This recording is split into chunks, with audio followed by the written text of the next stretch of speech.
Right, let us check if the audio is working perfectly.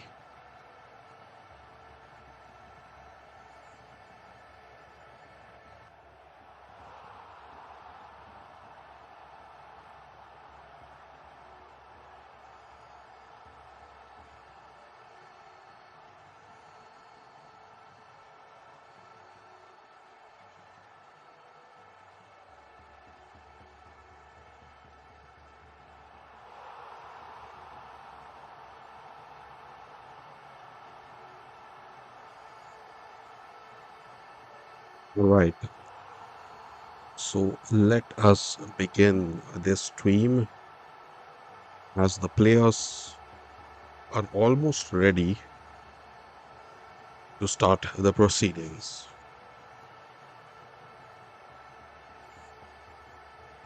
The new ball will be taken by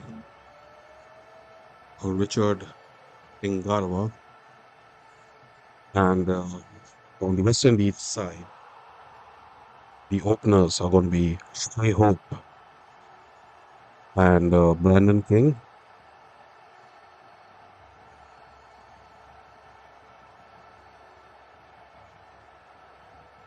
This is a very crucial encounter.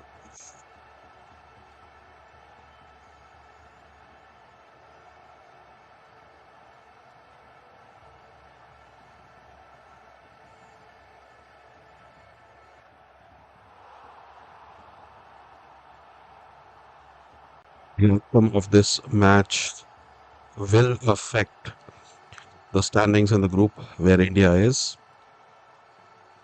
and Zimbabwe have a chance here to create history and move into the semi-finals of a World Cup. This has been a resurgent Zimbabwe team, not yet reached the glory of the Zimbabwe team of the 90s, which used to be full of legends like Andy Flower, Grant Flower, Stuart Carlyle, and many others. There was Neil Johnson, but they have made an extremely potent comeback. And here's to remind you that they had not qualified for the last World Cup, Zimbabwe. So they had to go through all the qualifiers in Africa, and that's how they qualified. This is the second delivery, and that would be a wide. So the score moves to two.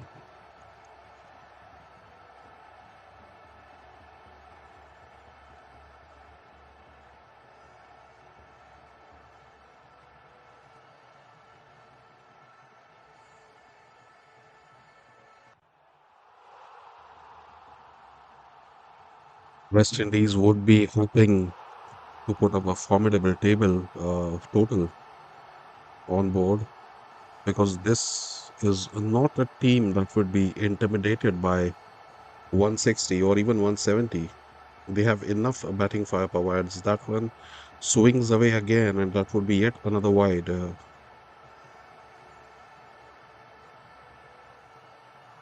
Or no, the umpire does not signal wide this time.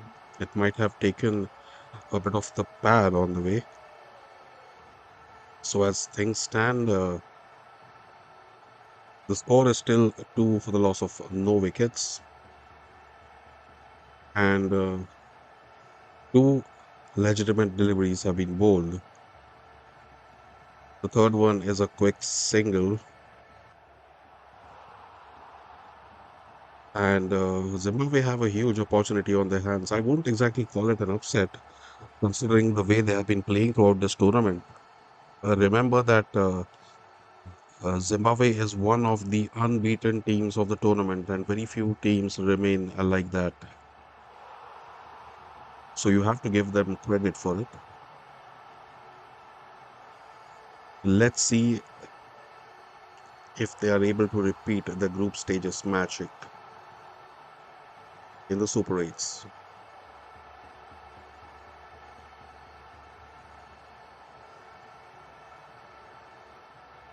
These milestones, Brandon King needs 56 runs for 2000 in T20 Is.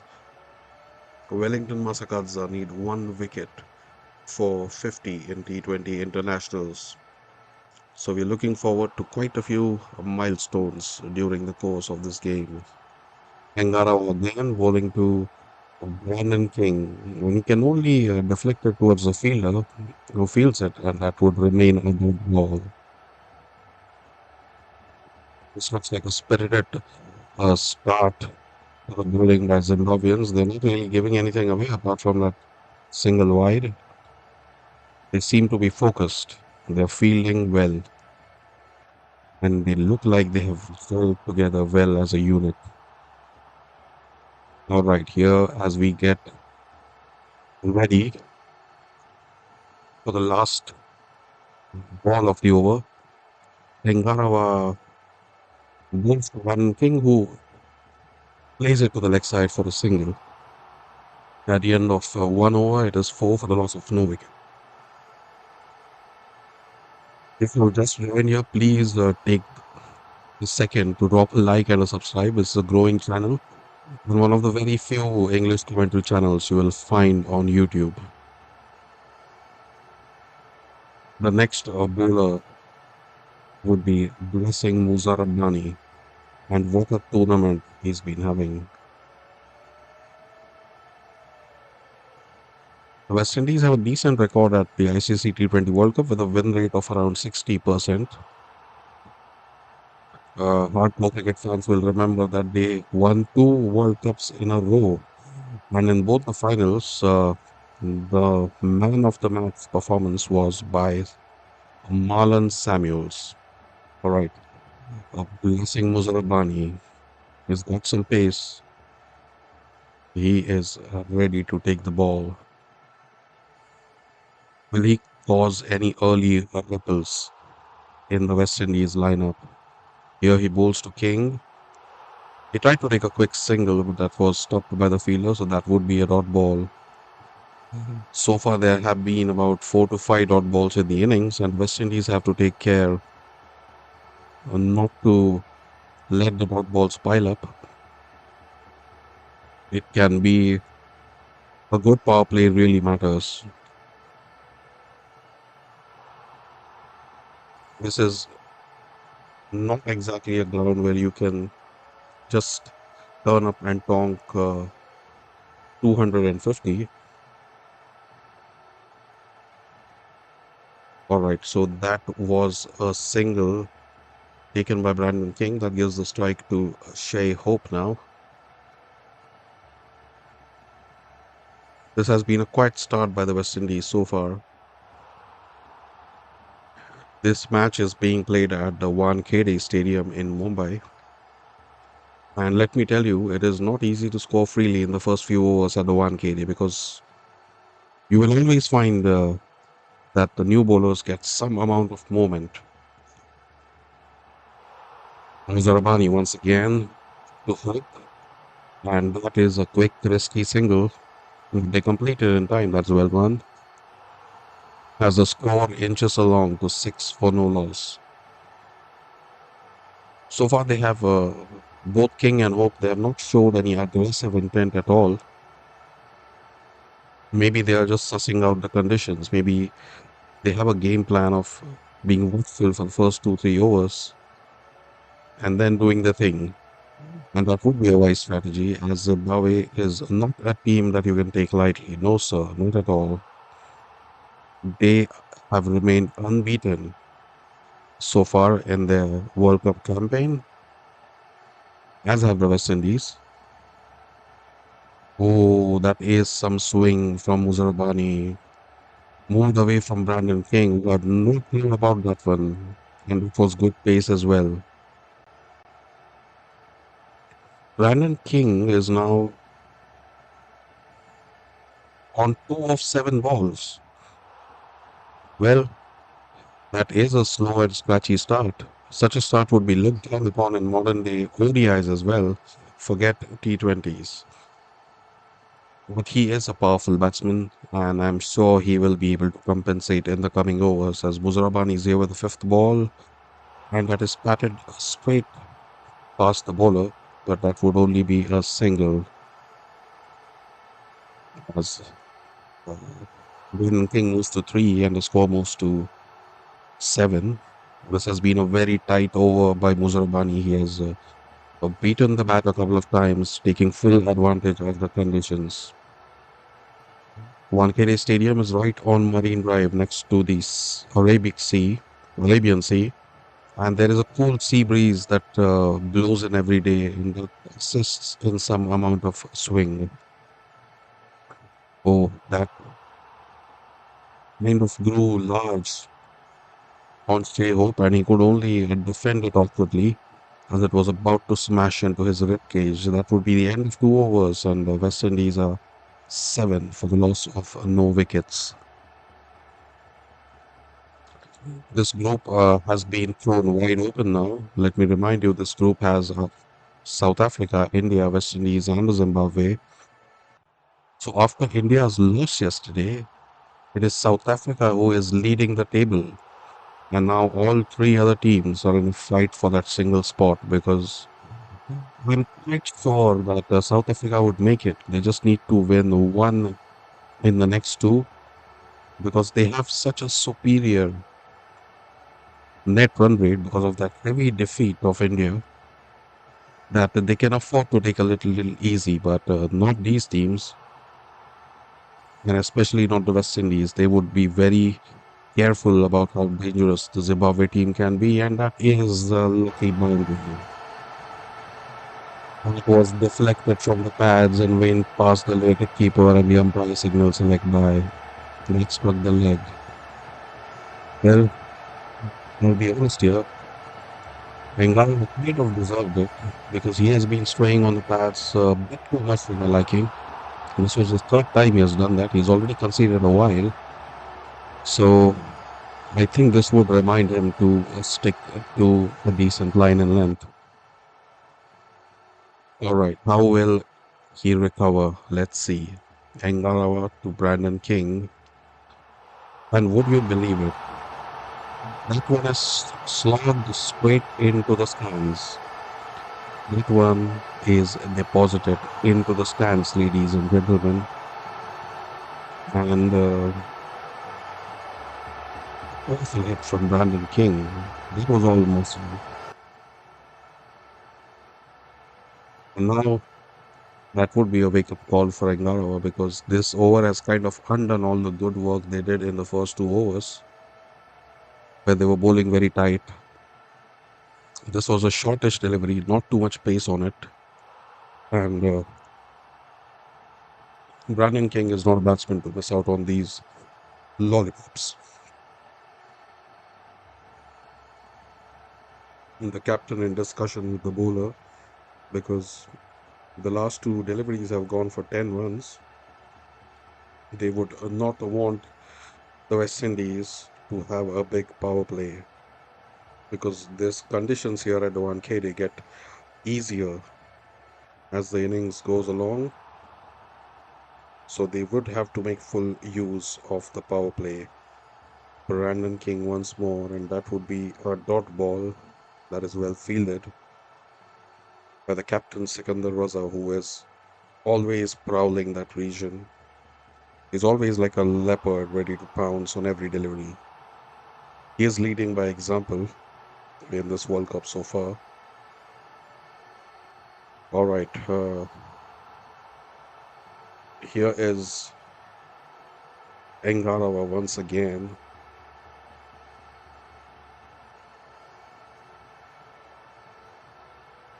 That is up in the air, and that is caught at the boundary. That would be out. Would you believe it? Richard Engarawa, after conceding 10 of the first two deliveries, returns to take the wicket of Brandon King. He tried to repeat that six by pulling it powerfully on the leg side. This time the timing was not so good and it went straight at the throat of the fielder who made no mistake at all. Brandon King will have to return to the dugout unfortunately as West Indies lose their first wicket. The fielder was Musekiwa, a fine catch by him, and Brandon King returns for 9 of 12 deliveries.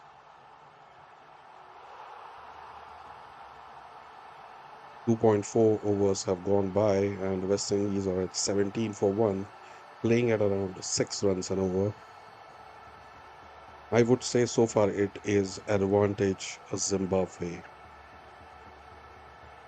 If Zimbabwe win this match, then this group will be absolutely wide open because then it will be the Africans dominating the table. South Africa already at the top with the 2 points yesterday and a very hefty, healthy run rate. Then, if Zimbabwe win today, they would be at the second spot. So that would take a big effort from both the West Indies and India to climb back to the second position. Every game after this would be a must win game, except for maybe South Africa. They are slightly more comfortable.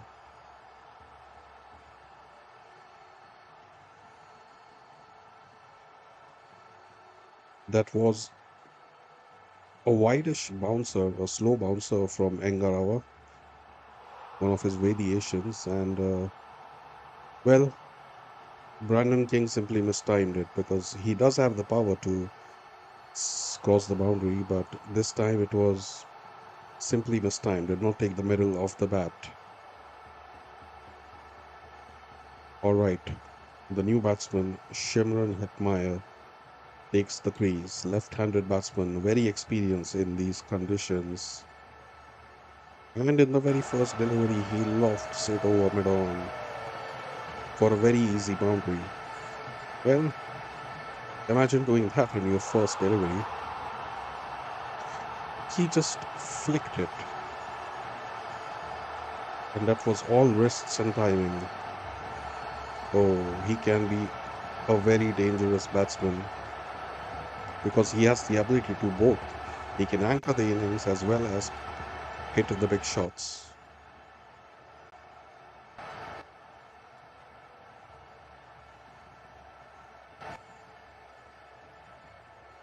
Engarawa once more, and that is guided towards third man for a single. At the end of 3 overs, the West Indies sit at 22 for the loss of 1 wicket.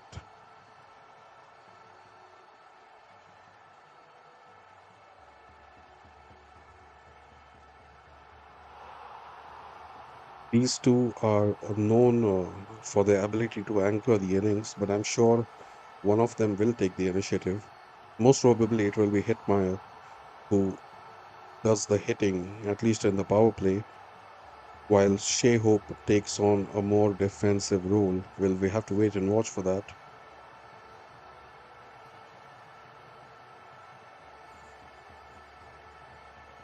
If the Zimbabweans manage to take another wicket in this power play, well, that would put them in a seriously good position.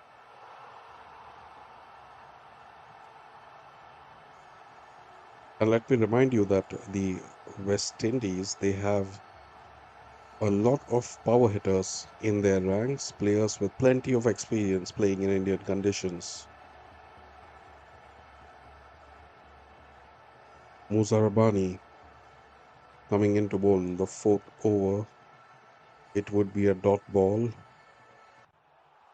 So as I was saying, they do possess a lot of power hitters. There is Rockman Powell, Matthew Ford, Jason Holder, Romario Shepherd, all of them capable of hitting the long ball.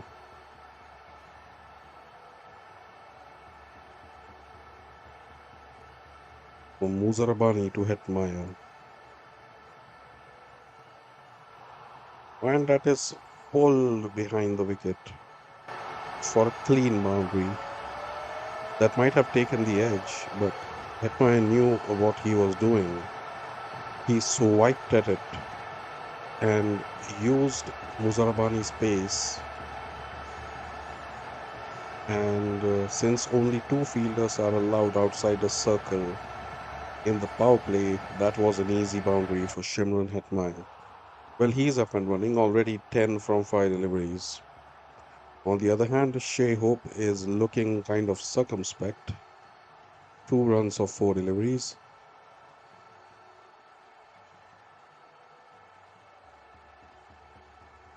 Oh, that was that is a dropped catch. That is a dropped catch. Hetmeyer attempted a pull again, and the fielder was very close to catching it. We'll have to wait and watch if it bounced in front of him or it was a genuine drop catch. Let's take a look. Oh, that will go down as a drop catch, and Hetmeyer will have to thank his stars because that would have been a catch 9 times out of 10. He is a lucky man. Will he be able to capitalize?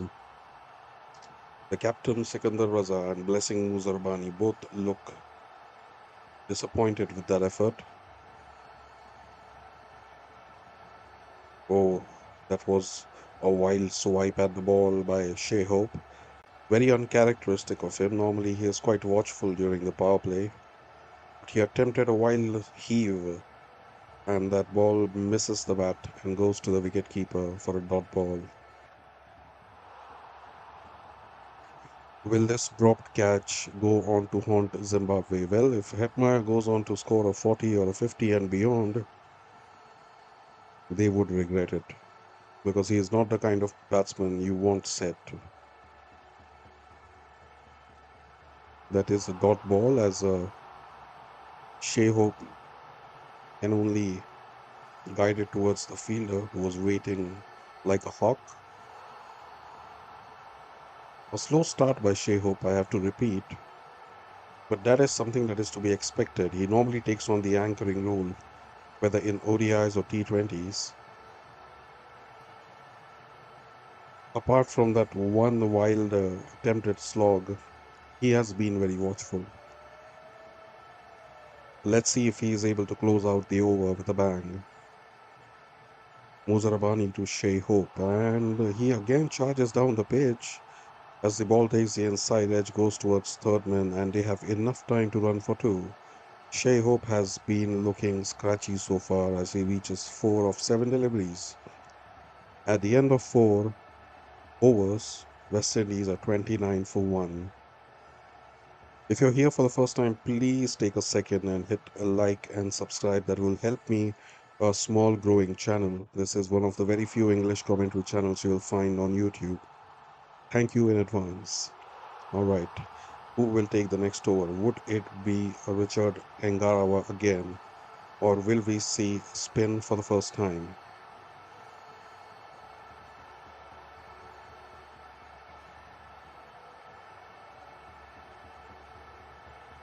Well, it will be Engarawa again, and that is a wise choice because they are finding a little bit of assistance from the conditions and the pitch. So might as well give Engarawa the third over. He runs into bowl the first delivery of the over to Hetmeyer. Oh, Hetmeyer attempts another wild pull. This time, I think it has hit his pad, but it still manages to reach the boundary. That said, the umpire confirms it. It would be a leg by. And this is not the first time Engarawa has been guilty of straying on to the leg side, both to the right-handers and the left-handers. And Sikandar Raza has a quiet word with him because it is this sort of indiscipline that can take the game away from Zimbabwe. So far, they have been exceptional in this tournament. They have taken down heavyweights Australia and they have taken down the home team Sri Lanka as well. And let me tell you, it is not easy to beat Sri Lanka in Sri Lanka as the next delivery goes for a 4. It was very wide, and all Hetmeyer needed to do was show it the way to the boundary. And that's what he does, as that is yet another boundary. Now, it finally looks like the West Indies innings is up and running. Score moves on to 37 for the loss of 1 wicket. Hetmeyer goes to 18. He races to 18 of 8 deliveries. It remains to be seen if he will be able to capitalize on the dropped catch. All right, what will Shimron Hetmeyer do next? He will simply pull the ball towards the boundary as it flies there like a tracer bullet. An exceptional pull shot by Hetmeyer, and he looks like he is here with an agenda. He is not there to play a defensive anchoring role, and he has taken it upon himself to deliver. This is proving to be an extremely lucrative over for the West Indies as it has gone for 12 so far of the first three deliveries. Will this be the first mega over of this innings? It's certainly looking like it. Hetmeyer facing Engarava again.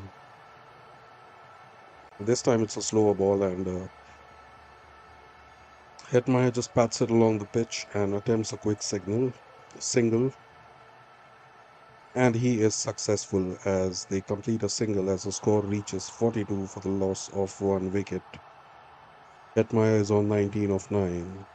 He has been the battery that has helped the West Indies engine reach to this stage, because at one point it was looking like the power play would not be very profitable for the West Indies. But as of now, they're playing at a strike rate of 8.7, at a run rate, I'm sorry. Engarava coming in to bowl his fifth delivery, and that is a hit and miss by Shai Hope. Not for the first time in this innings. He attempts a wild slog, and well, the ball was far away from the bat on that occasion as it goes safely to the wicket keeper. By the way, I really want to know where you are watching from, so please leave a comment saying where you're listening to or watching the stream from. That would really mean a lot to me. The last ball remains.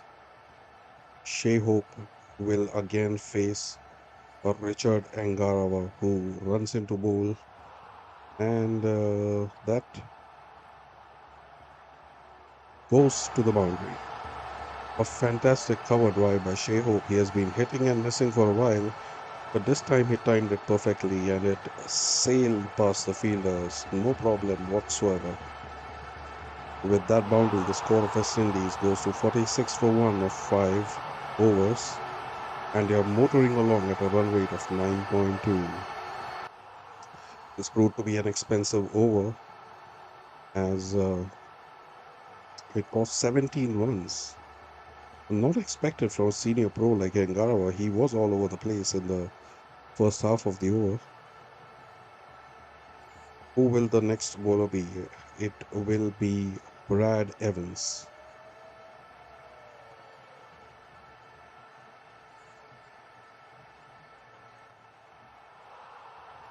Right arm fast, bowling from the pavilion end.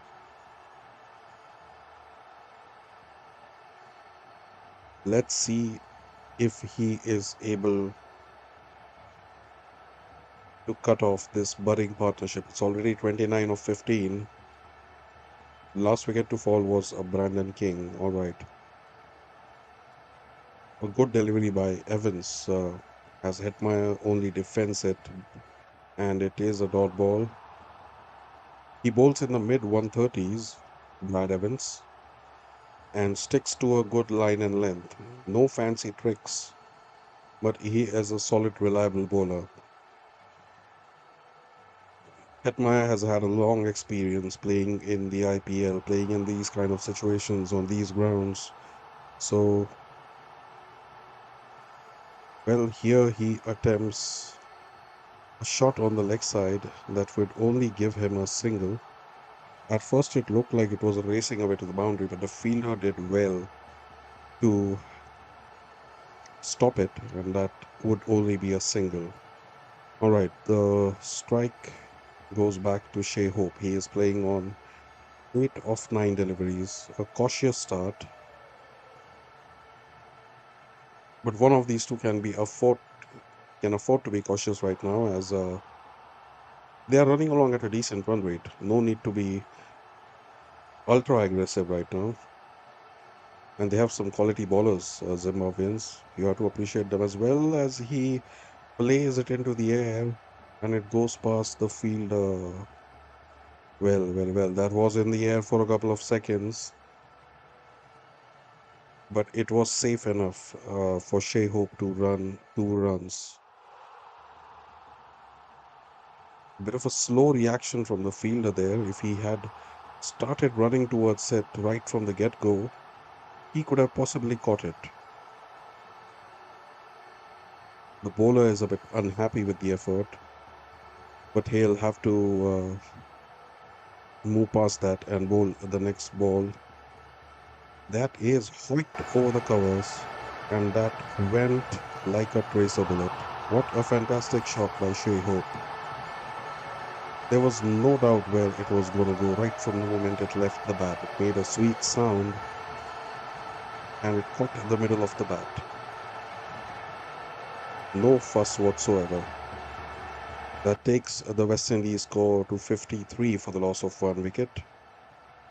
And this innings is building along nicely. They will be looking to aim something like a 200, I'm very sure. Oh, that is a slow, and that, oh my goodness, that has been called a wide, and the bowler cannot believe it. That was an attempted wide yorker, and I feel it was within the line.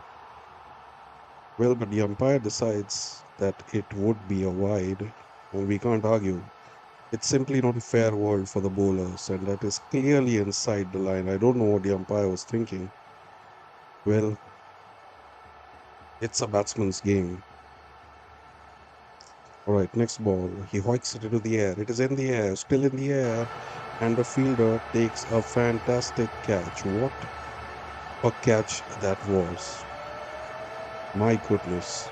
That would be one of the catches of the tournament, and I'm not exaggerating one bit. That would go down as one of the catches of the tournament. He had a long way to run along the boundary line, and that looked like a powerfully hit ball. He had about 1.5 seconds to make the ground dive for it and take the catch, and he did all of that perfectly. What an exceptional catch. I will repeat it, it deserves it. This is one of the catches of the tournament. It was taken by Brian Bennett, who, apart from his amazing opening batsmanship, well, he has also pulled off a blinder of a catch.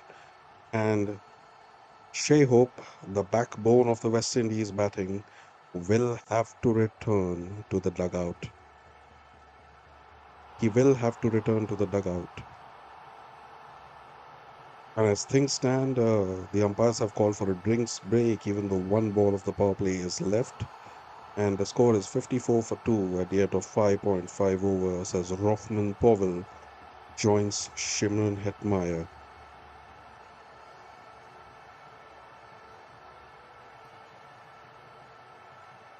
That looked like it was struck very powerfully, and it was. It was a pull shot by Shai Hope. And if that catch had not been taken, that would have easily sailed over the line for six.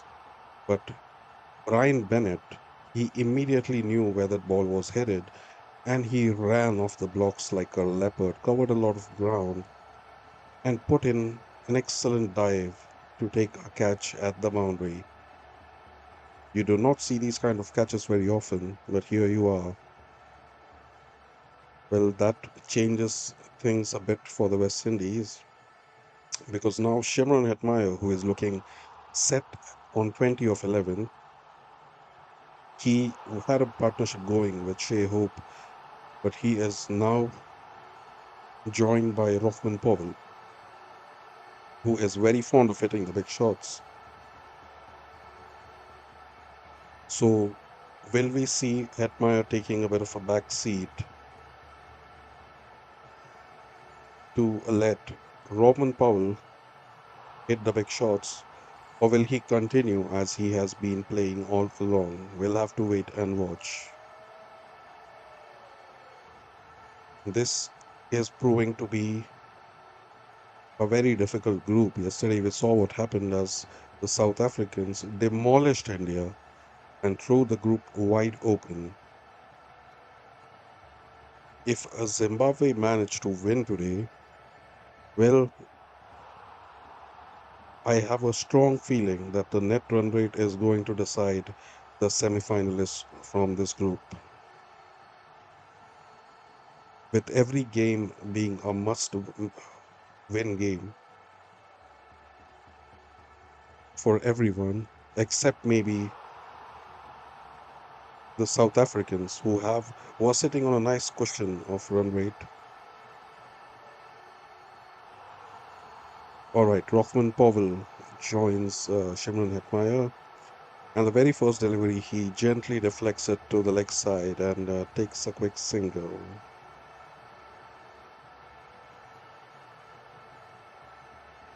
I would say this power play so far has been even Stevens, 55 for 2, uh, a run rate of 9.17, but at the same time, Zimbabwe has gotten rid of both the openers. That is Shai Hope and Brandon King, two very dangerous openers. But I have to say the West Indies bat very deep. They bat very deep, and they have some power hitters still left. There is Roman Powell on the crease right now, Romario Shepherd, Jason Holder, Matthew Ford. So they have plenty of firepower remaining in the ranks. Well, here we have a comment by Ronald Samuel who says Zimbabwe cannot beat West Indies. Well, we will have to wait and watch, my friend. I did not believe that West Indies would beat Australia, and neither did I believe that they would beat Sri Lanka in Sri Lanka, but they managed to do it. Let's see. Right now, I would put West Indies as a 60-40 favorites, but no more than that, because they have reached here, Zimbabwe, by playing some very quality cricket.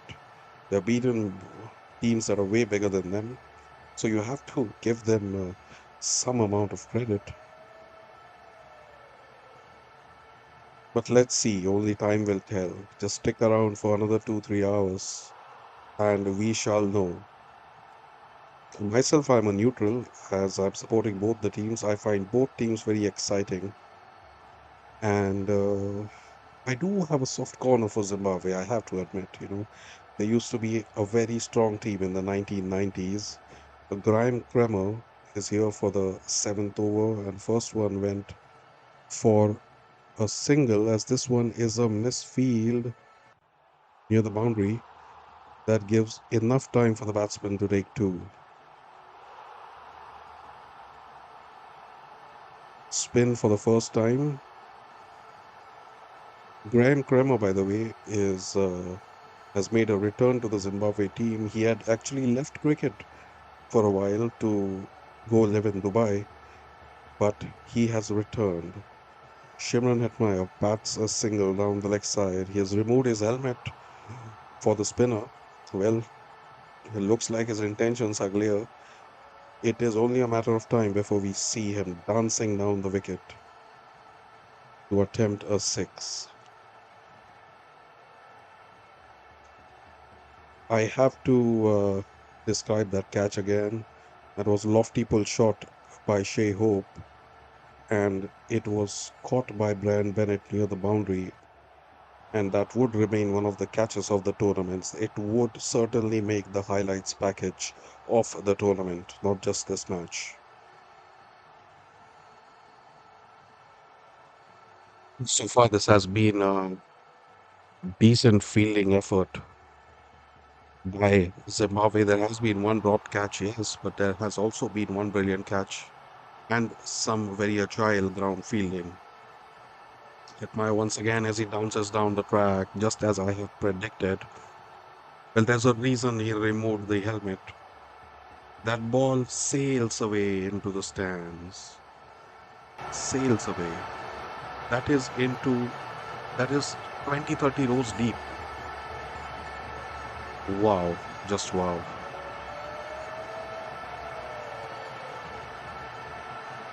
Shimron Hetmeyer displaying the full range of his hitting ability. What will he do? The last ball of the over coming up. He hits yet another six. Would you believe it? Would you believe it? That is yet another six. And Shimron Hetmeyer is showing the Zimbabweans that IPL experience counts for something. He knows these conditions inside out, and he races away to 35 or 15 as the score is at 72 for 2. Well, here we have Ronald Samuel again. He says, well, so true. Zimbabwe has a good team, but not saying they are not. But I support West Indies. Of course, my friend. We all have a blind soft corner for our own team. Yesterday, as India was getting defeated, I was hoping, even when they needed something like 80 from 25 balls, maybe there will be a miracle. But I knew it in my heart that there is not going to be one. Here we see Sikandar Raza taking the ball, so the spin attack is on full flow. But the last over went for 17. Grand Prema that was. But Sikandar Raza is a wily customer. And Robin Powell takes a single of the first ball. He has been quiet so far and he doesn't really need to do much. 4 of 4 deliveries. And Hetmeyer is 35 of 15. He's batting at a strike rate of 233. He has been the heart of this West Indies innings. And it is looking like he is racing towards one of the fastest 50s in this tournament. Sikandar Raza has a unique way of bowling. He hides the ball behind him before he begins to bowl. Well, he is bowling to Hetmeyer now. Let's see how he responds. And he responds with a very powerful shot. Again, that is pulled into the third tier of the stands. Well, well, well. Hetmeyer is giving absolutely no respect to the Zimbabwe bowlers. And he is hitting sixes for fun. That is one of the most powerful shots I've seen. And I'm very sure that was more than, oh, it is 91 meters. Did not look like it. I was quite certain that had crossed 100 meters. Sikandar Raza looks disappointed. Well, he has to go back to his mark and bowl. It will be a dot ball as that returns to Sikandar Raza. They have to find a way to get rid of Hetmeyer if they want to make a match out of this, because right now he is running away with the game. He is running away with the game, Shimron Hetmeyer. And just as I say this, he hits one more six. What has he eaten for lunch, Shimron Hetmeyer? I would like to know that. As that sails into the stands once again, and Sikandar Raza can only look on helpless. 47 from 18. He is here with a single boot, and he only wants to destroy. Oh, that would be a wide delivery. Well, that is one way to stop Shimron Hetmeyer. Just bowl a wide.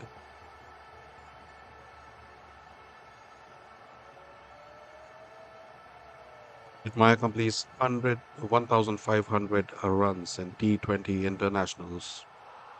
He's batting on a strike rate of 278. I knew something was up just when he took off the helmet for the spinners. He wanted his view to be absolutely clear. And he hits yet another six. Well, well, well. He sits down on his haunches and sweeps it for a six as if he was swatting away a fly.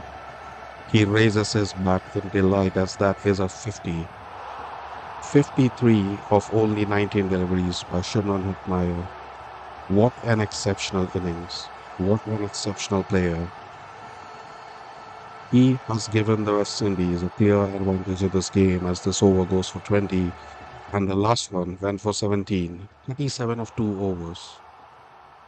The last delivery would be a dot ball that is increasingly becoming rare.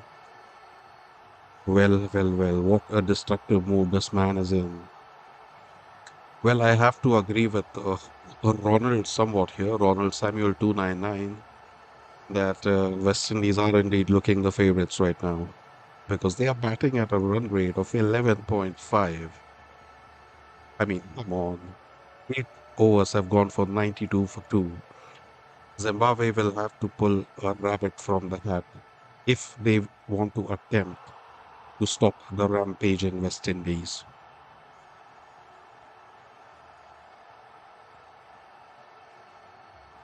Because if the total goes beyond 200, and that is increasingly looking likely, if the total goes above 200, trust me, it is not easy to chase that in the 1KD, due or no due.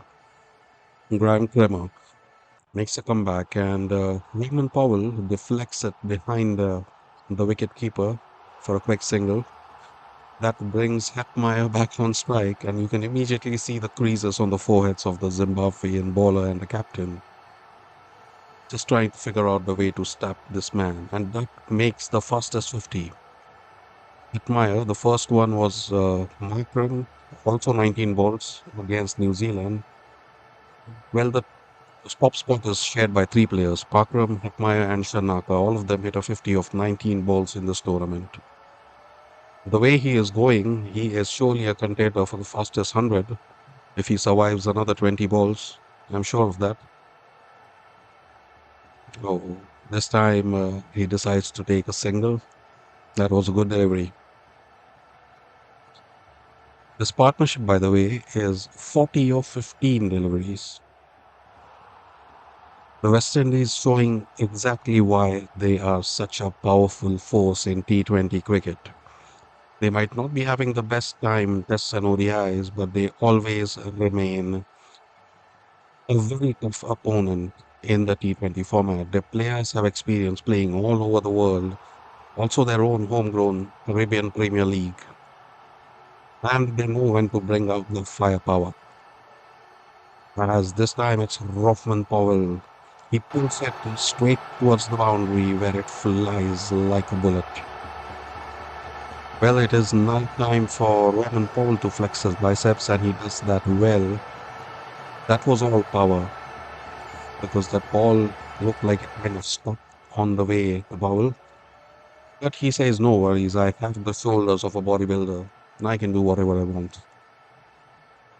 Oh, a very rare thing in the last 4 overs. That was a defensive shot by Robin Powell, and that is a dot ball.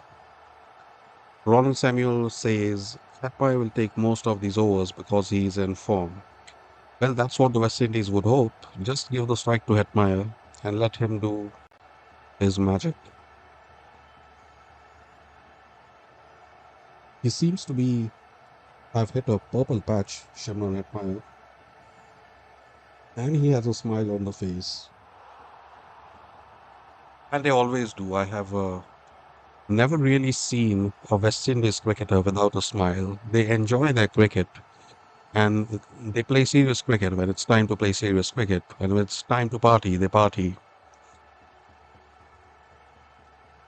Oh, what a fantastic delivery. That was an attempt at stumping that spun away sharply from Rothman Powell.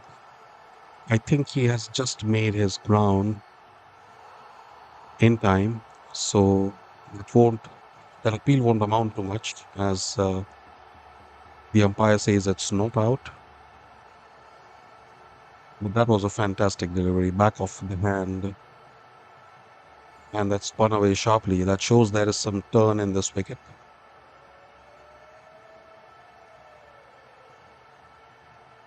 Last delivery to go.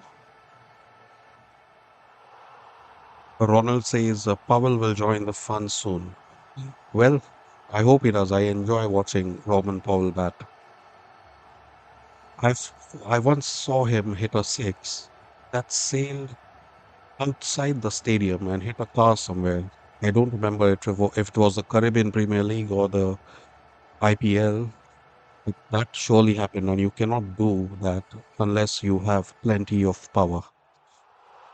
Shimron Hetmeyer facing Sikandar Raza again, and the result is the same. That goes even deeper into the stands as Shimron Hetmeyer is making a mockery of this bowling, I must say. He is simply pulling it and hooking it and sweeping it wherever he wants. And there is nothing the Zimbabweans can do about it. He is dictating terms, as that six was 108 meters, one of the biggest of the tournament. Is there any way to stop this man? But that was almost another six, but ultimately it turned out to be a wide. He was chasing after it, looking to hit it into the stands once again.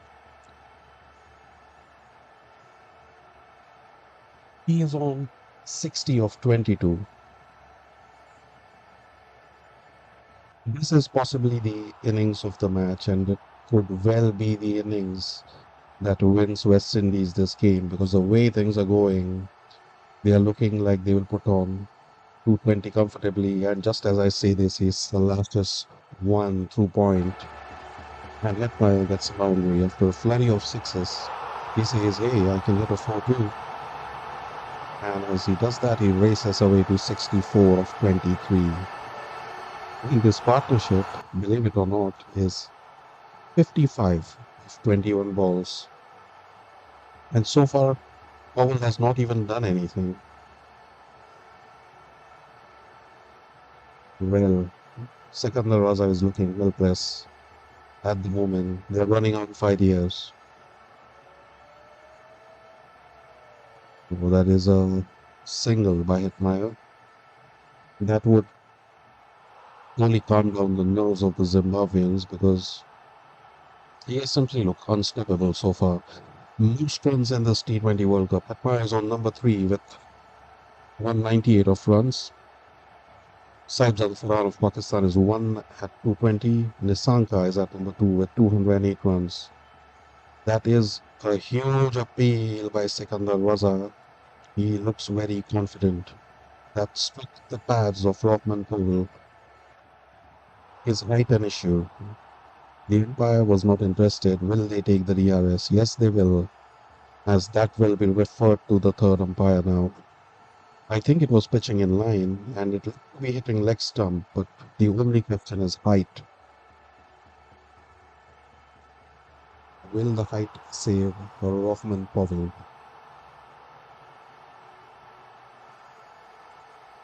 Checking for the edge now.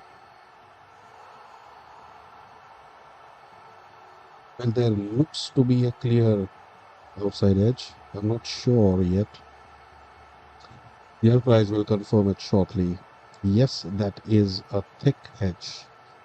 And that means the review has been lost and Rothman Powell is safe. He remains unbeaten as the score is 110 for 2. What a start to this innings it has been. It was a quiet start at one point of time, but that was before Hetmyer joined the party. Once he was locked in, it was absolute destruction and carnage, and it is still continuing because he is still very much there.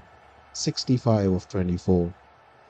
Is he in the race for the fastest World Cup century of all time?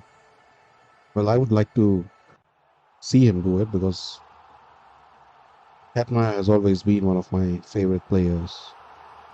Oh, that was a thick inside edge, and there was no way that review was going to stick. Last 2 deliveries to go. Does Sikandar Raza have any tricks up his sleeve? Well, if he doesn't, he will have to manufacture them. Because right now the West Indies is running away with the game. Paul takes a quick single. That means it will be Hetmyer again facing the last delivery. Will he close it for the boundary? He surely looks in the mood, adjusting his gloves.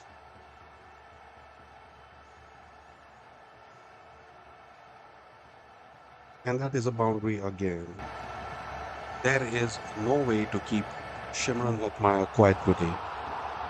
He slashes it through the covers for an easy boundary as he moves on to 69 of 25. Ronald Samuel asks, who do you support? Well, to be very honest, it doesn't really matter right now because India lost the game yesterday.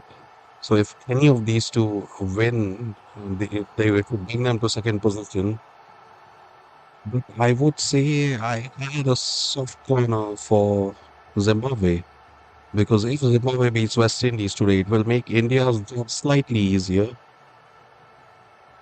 But again, you know, I mean, it's the West Indies, and I always support them in T20 cricket because they are some exceptional cricketer. There can be no tournament that is complete without the calypso flavor.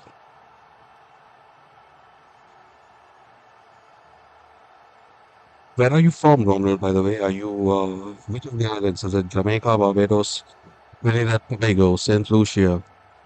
Where are you from? Oh, that spun away sharply from Graham Clemmer as Roman Powell was attempting to hit it into the sky with that turn sharply. He is getting some good turn, I must say. That got some drift as well. Oh, well, you're from Trinidad and Tobago. That's great. In fact, my favorite bowler is from there. That is Sunil Narayan.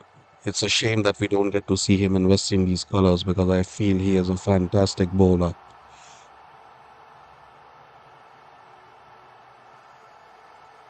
All right, the strike is back to Hetfire now, and we all know what that means when Hetmyer is on strike.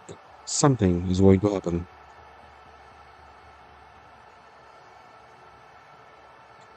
Brian Clemmer has been very expensive today,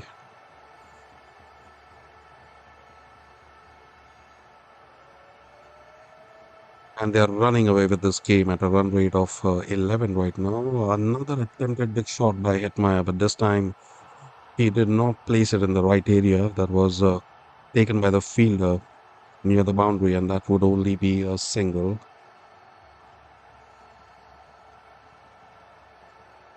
That gives the strike back to Roman Powell.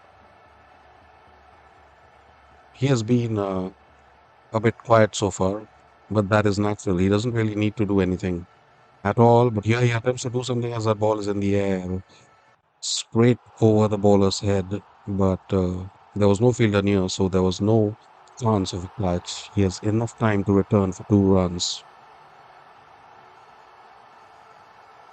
The six distances of Atmire tonight: 93 meters, 77 meters, 91 meters, 69 meters, 71 meters, and that last one was 102 meters.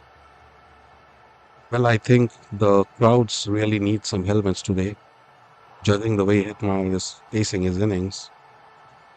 That is a dot ball. This has been a good over for Zimbabwe after a long, long time, and it was needed. They really needed to pull things back, and they seem to have done this over. As the last ball remains, what will Robin Powell do? He will take a single and retain the strike, as after 11 overs, the West Indies are at 120 for 2. What a fantastic start this has been. They are still going at a run rate of 11, and if they continue doing that, they would reach a score of 220, 225. And I think that would be very much enough for Zimbabwe against Zimbabwe, but you never know. I don't want to take any team lightly, but whatever they do, they need to get rid of Atmire to have any chance in this game because he is simply running away with the game right now. 70 of 26.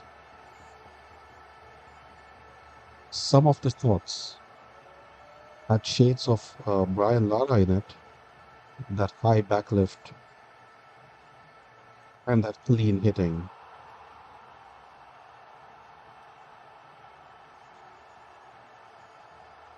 All right, so the next over will be bowled by Brad Evans. He has been Discipline so far. 1 for 9 years taken.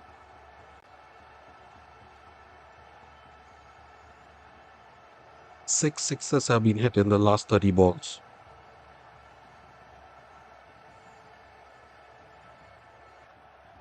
Robin Powell will take the strike against Brad Evans. Will he now look to accelerate as well? Because 9 overs are remaining. Oh, he starts off with a wide.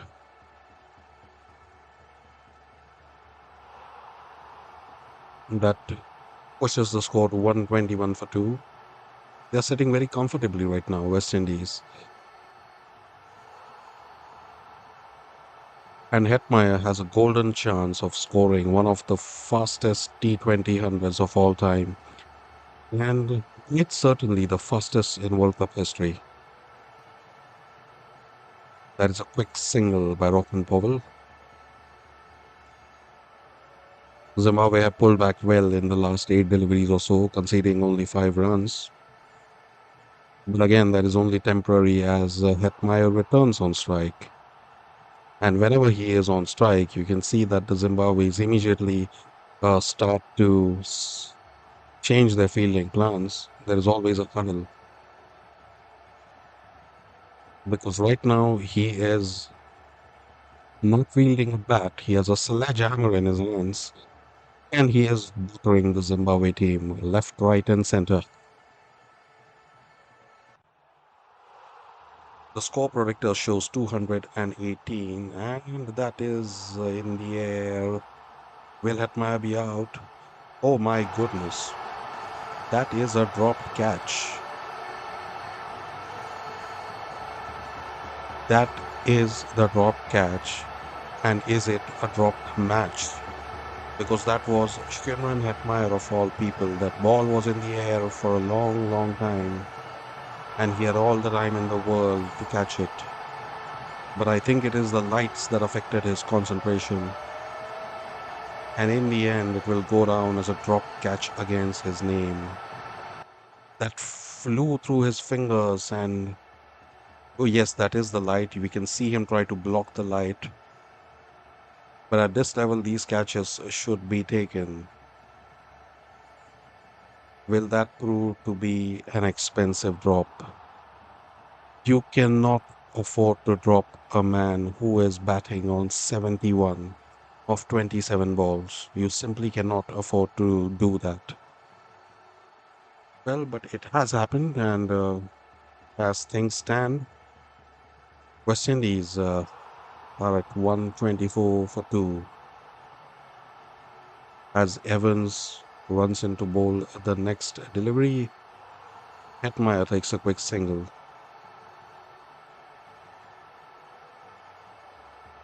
That drop must have been a knife through the hearts of the Zimbabwe fans because it was really looking like Hetmeyer was on his way out. But I guess it is the strong floodlights from the stadium that completely blocked the fielder's view, and he had to let it go.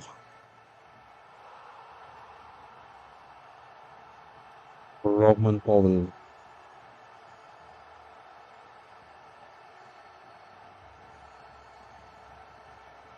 he will face the next delivery,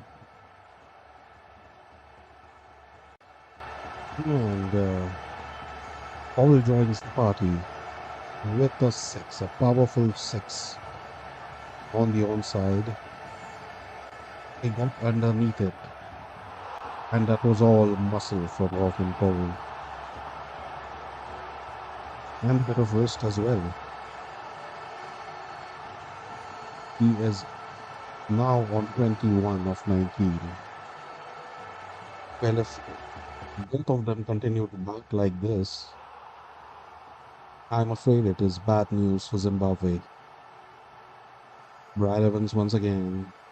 That will be a rare dot ball as that crashes onto the pads, and that signals the end of the over. After 12, it is 131 for 2.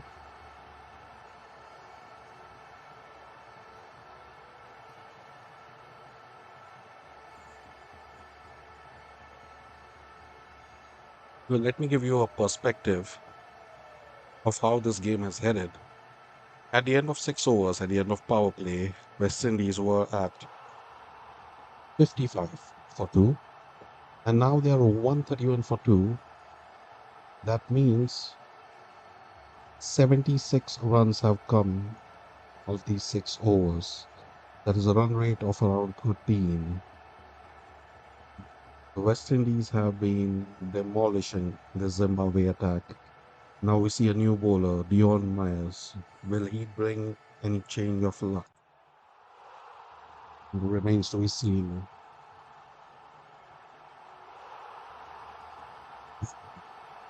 So far, spin has been absolutely ineffective against the West Indians.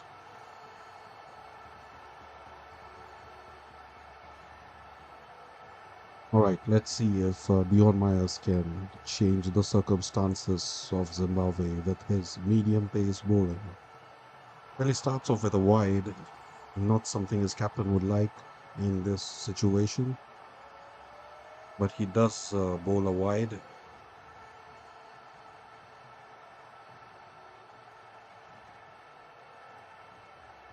The score is 132 for 2. Imran Hetmeyer in a very dangerous mood, racing away towards 100 in what could possibly be the fastest 100 of this World Cup and in World Cup history altogether. Well, just as I say this, he slashes that one over the covers and it races to 4 as he goes to 76 of 29. Hetmeyer is batting on a strike rate of 262. This is a dream innings. It is looking like he's gonna single-handedly take the West Indies to a winning position. Yes, the Zimbabwe innings is still to be played, but the way things are going, that one is a single. The way things are going, I don't think a score of 225 is out of the equation. And it is very rarely that you will see such a score being chased down here at the 1KD. He has been hitting shots all over the ground. There is no area where a Shimron Hetmeyer shot has not been played, but he has favored the leg side. But he's also now peppering boundaries on the offside as well. Roman Powell on strike, facing Myers as he pulls that powerfully into the boundary. Well, it looks like Roman Powell is warming up as well. He doesn't want to be left behind. And truth be told, right now they can afford to do whatever they want. They can just afford to go berserk because they have eight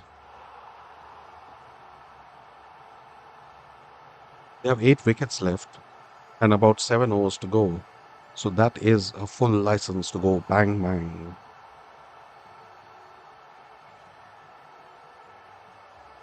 That would be a single to the name of Roman Paul.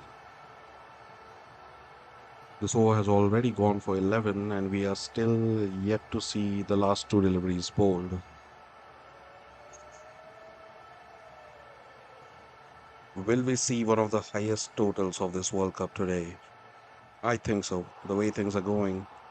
Unless Zimbabwe pull up some miracle now, well, this match will go beyond their reach. Myers running in again, and that would be called a wide. You could see what he was trying to do there, just attempting to bowl very close to the wide line, out of the reach of Hetmeyer. I guess that is one way to stop him now. Just bowl wides.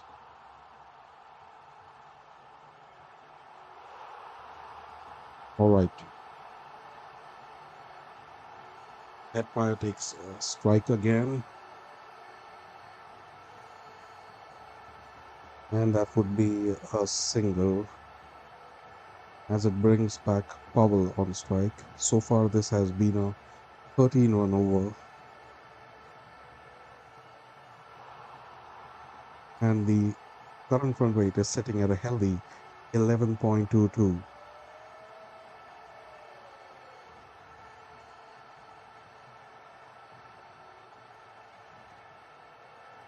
The only thing Zimbabwe need to do is take the wicket of Hetmeyer, as that one is knocked back into the fourth tier by by Roman Powell, I'm sorry. That is one of the biggest sixes of the day. What a powerful hit. What a powerful hit that was, as Roman Powell is now officially joined the party. He is now 32 from 23. And the score is a perfect 150 for 2 of 13. Ronald Samuel says, third World Cup we coming from. Well, I can surely tell you that they are definitely reaching the semi-finals, looking at the way they're playing. As the games will get tougher and tougher, who knows? This is what is written in destiny. West Indies could very well win their third one, and that would be delightful for all the cricket fans around the world, because I know many people whose second favorite team is West Indies. Biggest six in this tournament. This is the third biggest six. The one that Powell just hit, it was the third biggest six of the tournament, 106 meters. The number one is by Hardik Pandya, 109 meters. This is some serious power on display. All right,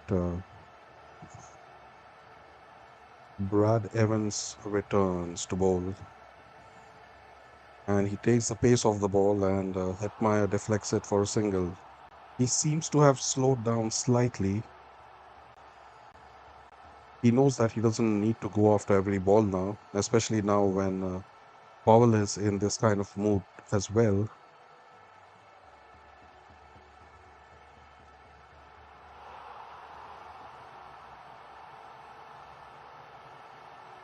All right.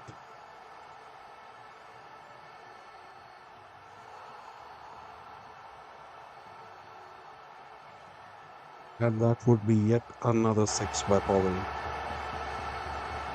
This six hitting is kind of contagious, and it has spread to Rothman Powell, who is now looking like a completely different batsman after a watchful start.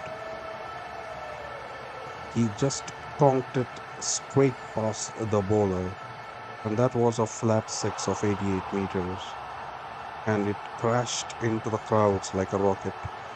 I'm not kidding. Someone please provide some helmets to the crowd. Oh, that is a wide delivery by Evans. He attempted a slower bouncer, but that was completely wide. This partnership so far has been 104 of 51 balls. This is exactly what the West Indies needed.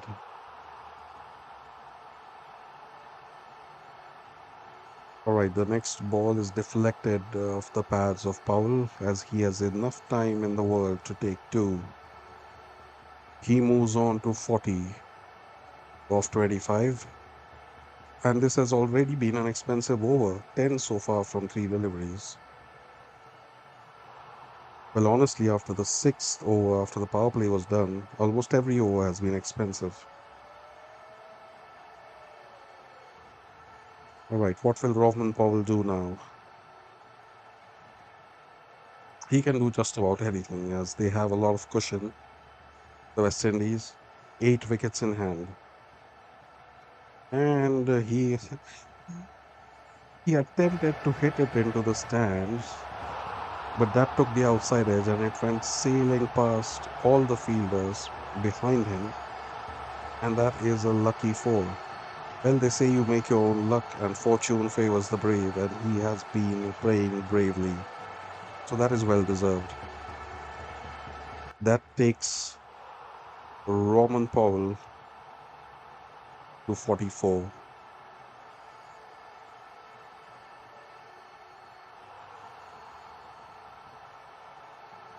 And would you believe it? That is again played behind the wicket. That is another top edge, and that is yet another boundary for Roman Powell. Who is going to stop these two?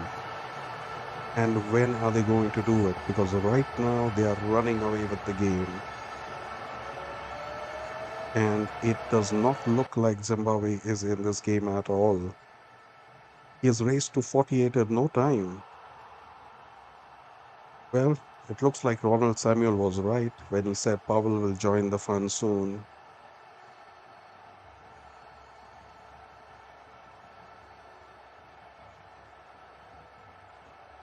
Oh, finally a single.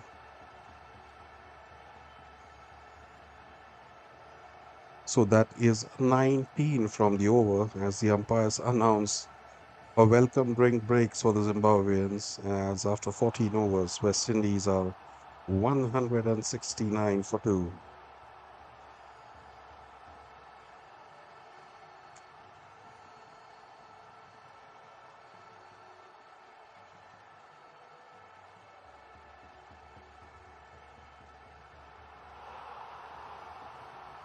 Well, I'll just give you a summary of the match so far.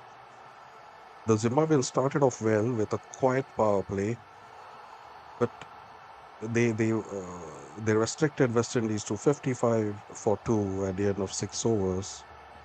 But then Shimron Hetmeyer arrived on the crease, and well, he has been simply unstoppable. He has raced to 79 of 32 balls, and then, after a watchful start, Robin Powell joined the party, and he is now on 49 for 28, getting his own 50, looking to get his own 50 in quick time. Shimron Hetmeyer has the opportunity to score a historic 100 here at the 1KD. World Cup hundreds are not very frequent. They come along rarely, especially in the T20 format. And he will get to join a select few names who have their names on that honors board. Ronald says, now I was going to say that. Oh, well, you were right. You were right. That is, in fact, something Powell is known for. He takes a bit of time to get his bearings right, the first 8 or 10 balls, but once he is set, the, he, well, he has enough capability to tear the leather off the ball. I'll tell you that. A very powerful man. And we have not even seen some of the other hitters yet. Shofane Rutherford, Romario Shepherd, Jason Holder, Matthew Ford, all of them capable of hitting the big shots. But right now, these two are the boss men with a partnership of 115 of 49.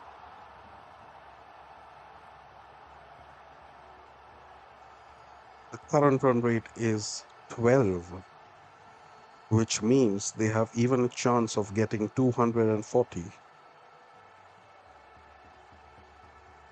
200 is now absolutely looking certain, unless the Zimbabweans pull off the mother of all miracles and they take a hat trick or something. I don't think they are going to restrict the West Indies to under 220. Who knows? We might even see a 250 today.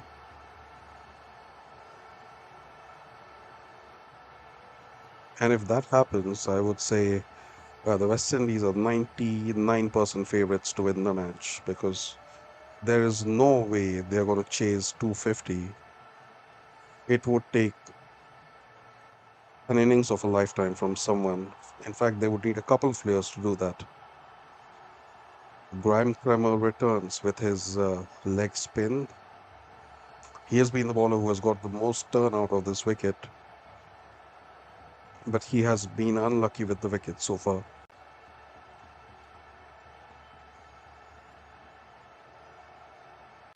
All right, Robin Powell facing Graham Kramer on 49.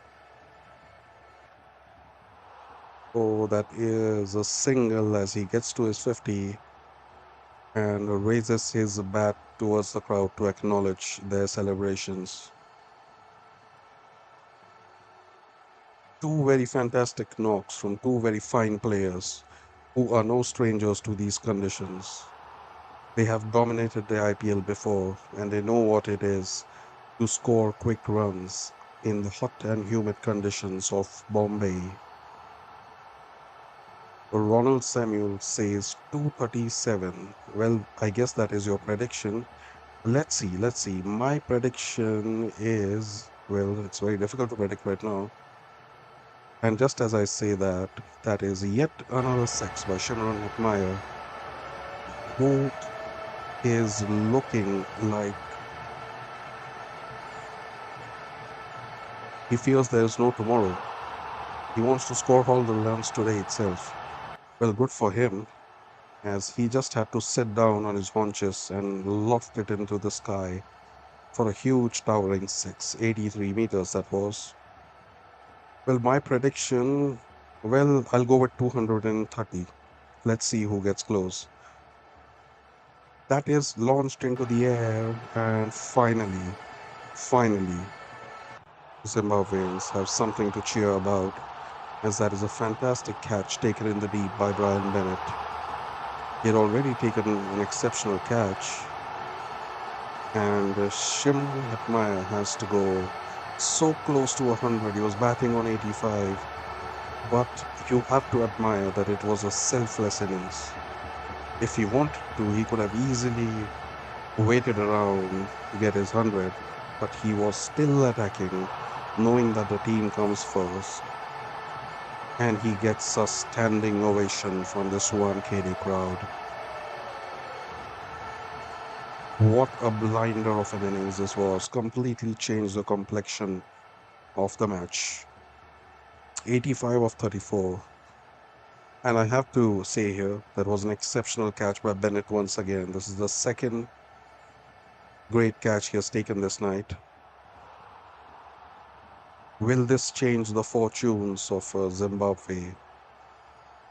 Will they be able to trigger a flurry of wickets?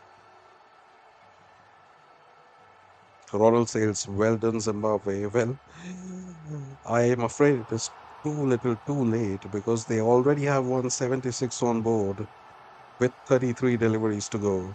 Even if they score 50 more, that is an easy 225.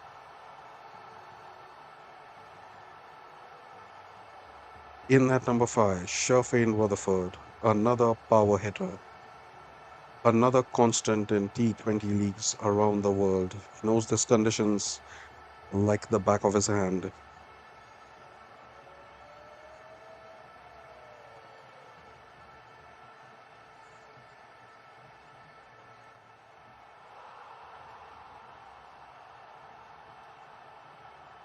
Well, let's see if Zimbabwe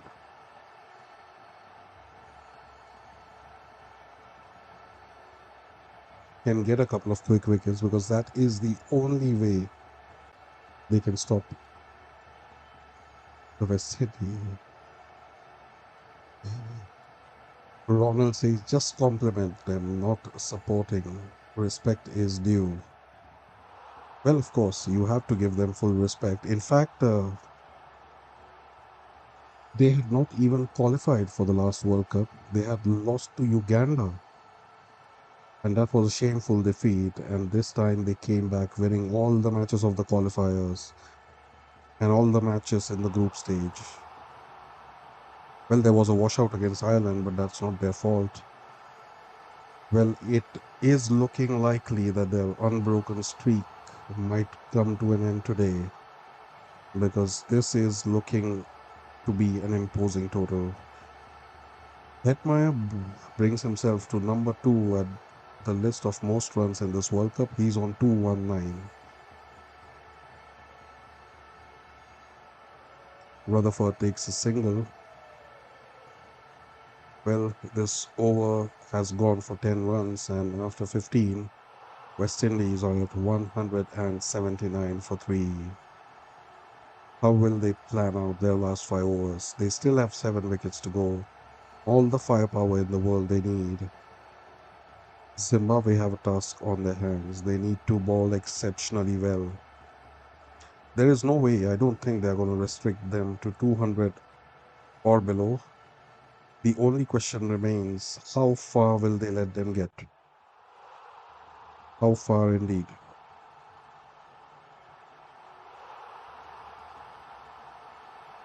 But these do look like good conditions for batting. So if Zimbabwe plan to make a match out of this, they will have to have a very strong power play. They have to be on top of this chase, scoring at 10, 11, 12 and over. Otherwise, that is simply too much.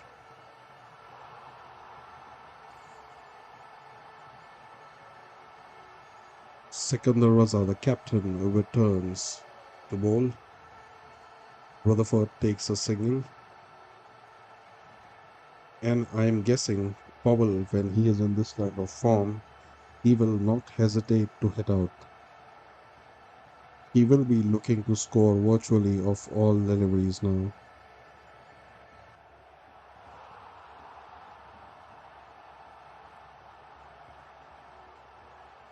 Runs into bowl again,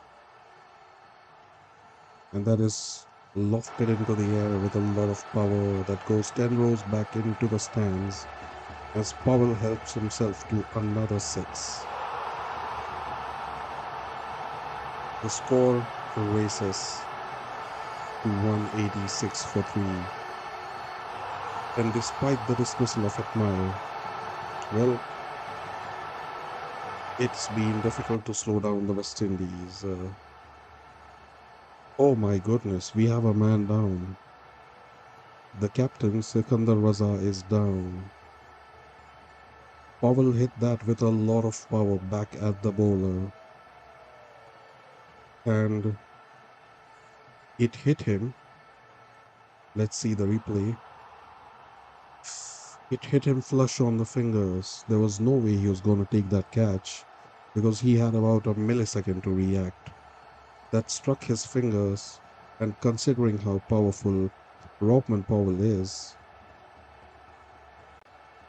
well, I hope it is nothing too serious as we see him receiving a medical treatment. Well, I'll tell you what, if I'm the bowler and if Robman Powell is batting and he hits one straight at me, I'm just going to duck and let the ball go. There's no way I'm risking my life when it's a man of that power hitting the ball. I can always get his wicket next ball, but life is precious.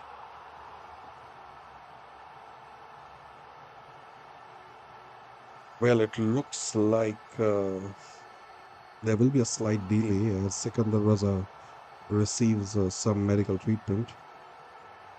In the meanwhile, while that injury happened, Robin Powell had time to take a single as the score reaches 187 for 3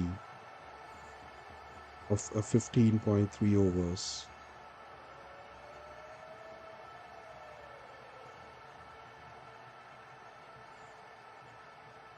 Zimbabwe will have to be very disciplined now. They have to hit their Yorkers well, bowl their slower ones, pull off every trick that they have to stop a rampaging West Indies side. And don't forget, the batsman at the other end, Sherfane Rutherford, he is no slouch with the bat at all. Once he gets set, he can hit sixes virtually every ball of the over. Well, he doesn't really have enough time to get set as there are only 27 balls that remain. Let's see if he starts taking the risks right from this over, as he is the batsman on strike.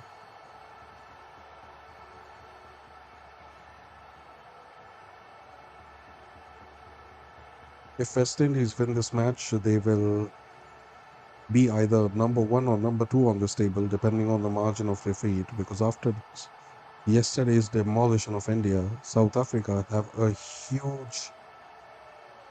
healthy net run rate. So to be able to beat that, West Indies will have to inflict an even bigger defeat on the Zimbabweans, and then they will be comfortably on top of this group. That means The next few matches would be must wins for both Zimbabwe and India, and they have to hope that either South Africa or West Indies slip up somewhere in the tournament. Well, it looks like we are back after the delay, after Sikandar Raza has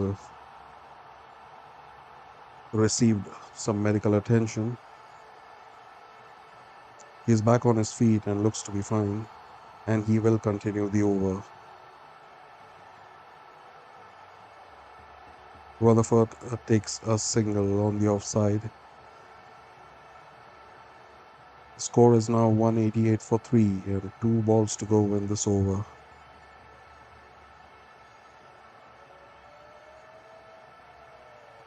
What a fine performance this has been by the West Indies. They have paced this innings well. Yes, they have gone for the big shots, but it's not like they are blindly slogging. They are picking their areas, they're targeting the right bowlers. And one of the prime targets so far has been Sikandar Raza, who has conceded 46 in his 3 overs, 1 ball still to go, as he runs in to bowl the last ball. His finger looks bandaged. He took a powerful blow on the fingers. And would you believe it, that is called as a no ball by the umpire. Sikandar Raza has overstepped. That means it will be a free hit. Shofane Rutherford is free to hit it anywhere he wishes without the fear of getting dismissed. Yes, that was a clear overstep by a couple of inches. Strange for a spinner. Maybe he's rattled after that injury, because I tell you that ball was traveling when it hit Sikandar Raza's fingers. And, well, it's a free hit for Shofane Rutherford. Oh, that is power through the covers by Rutherford, taking full advantage of that free hit as he helps himself to his first boundary. That takes the score to 194 for 3 of 16. Ronald asks, do you bring all the games? Well, I brought almost all the games in the group stages. Well, not quite. I did miss quite a few. But in this Super 8 stage, I will be covering all the games, yes. And definitely the semi-final and the finals. So you need not worry. Next time you want to hear English commentary in a West Indies games, you know the channel. I hope you have hit subscribe.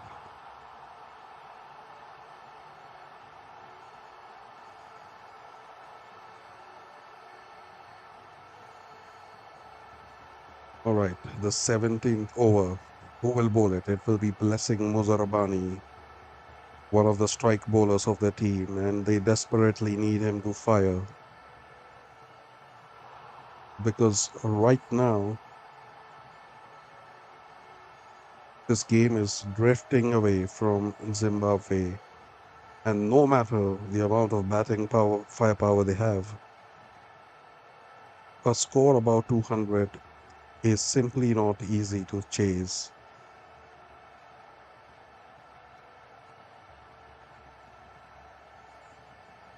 All right, Muzarabani runs into bowl to Rockman Powell, and that is launched into the air, and that would be a catch. Rockman Powell is out. That was a pull shot by Powell, and it did not have enough timing to sail over the boundary. That was taken very well by the fielder in the deep. And that would have been a surefire six if that catch had not been taken. But he was in the right position with the right mindset. And Powell has to leave. So this is some relief for Zimbabwe, because now they have two new batsmen at the crease. However, I must add that the two new batsmen are Shofane Rutherford, who is now joined by Romario Shepherd. This is exactly the kind of situation that is tailor-made for Romario Shepherd. He comes to the crease when a few balls are left and he makes full utilization of these balls. Yes, that was indeed a good catch. There has been some good catches, but a couple of dropped ones as well. On this occasion, he managed to hold on to it. I think it is the same fielder who had dropped Shimron Hetmeyer. All right, Romario Shepherd will take the strike. A destructive hitter capable of hitting a 300 strike rate if the situation presents itself. He takes an easy single of the first ball.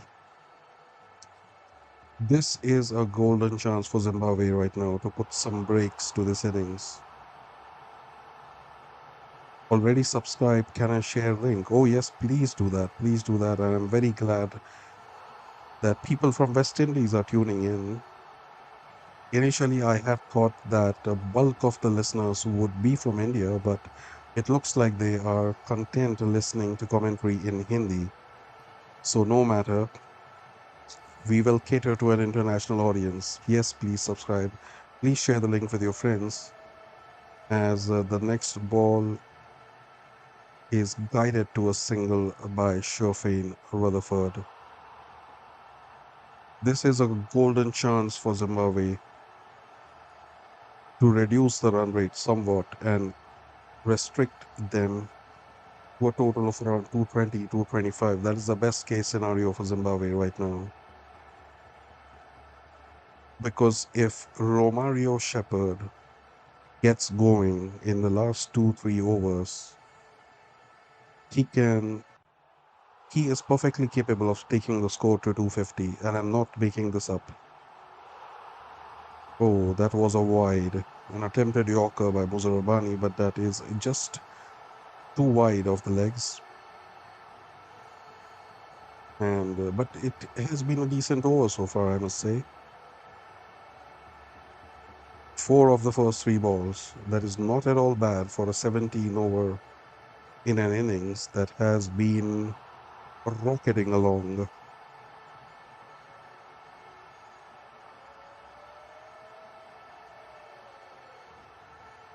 All right.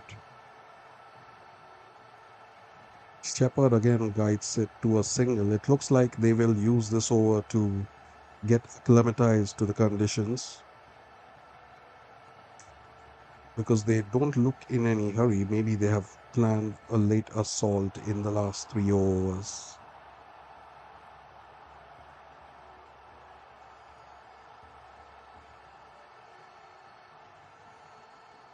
Rutherford takes the strike now. He has had enough time to get his eye in. Maybe we will start seeing the big shots from now. Muzarabani runs into bowl, and that is drilled through the covers by Shofane Rutherford. Easy boundary for him, which takes him to 13 and takes the score past 200. It's only the 17th over, and the West Indies have already crossed 200. 202 for 4 to be precise. That means they have 3 overs to put on a bonus score. What will it be? 30, 40, or 50? Well, the way things are going, I wouldn't put it past the West Indies to score 250, to be honest. Even though I'd given my prediction to be 230, it looks like I will have to change my prediction right now. Muzarabani runs into bowl again. And that is hoiked over the leg side. A few rows back. That is a 6 for Rutherford, who has now joined the party. 19 for 8 balls.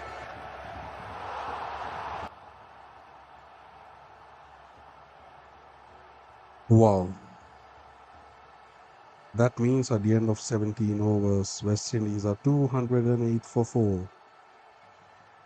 3 more overs to go. Will it bring a flurry of destruction? Or will Zimbabwe be able to salvage something out of this? Well, I wouldn't blame them if they have already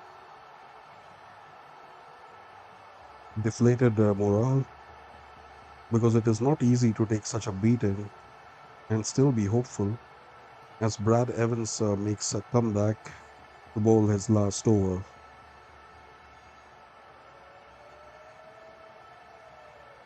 Will he be able to change anything at all for Zimbabwe? They desperately need a wicket here. Oh, that is a fantastic Yorker. And Shepherd had to put in some effort to keep it away from his legs and from his stumps. That was a really good Yorker. There was an attempted run out, but a direct hit was not possible. Anyways, as things stand, the West Indies are at 210 for 4, 17.2 overs. Brad Evans, 1 for 40 from 3.2. The next ball would be a single again. This is turning out to be exactly the kind of over that West Indies would be hoping, I'm sorry, Zimbabwe would be hoping for. 2 of 2. Because they have a great chance of getting to 240, 250. And, well, it is a dot ball. This is turning out to be a fantastic over from Brad Evans. Only 2 of 3 so far. He is pulling them back into this game. But is it too little too late?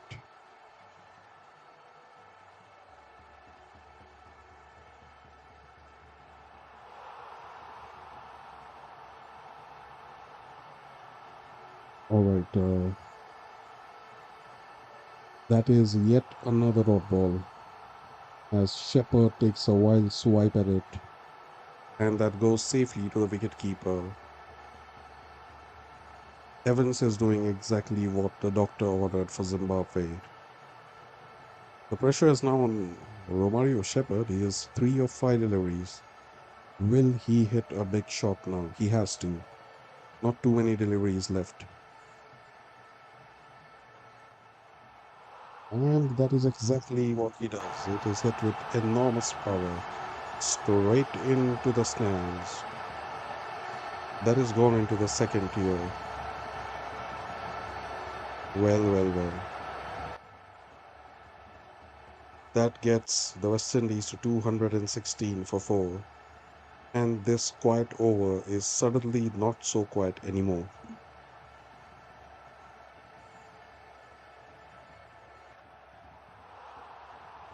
As the last ball is coming up, Brad Evans to Romario Shepherd. Oh, that would be a dot ball. I would say all in all, this has been a good over in the context of the game for Brad Evans. 2 overs to go, and let's see if the West Indies can create a new record for this World Cup.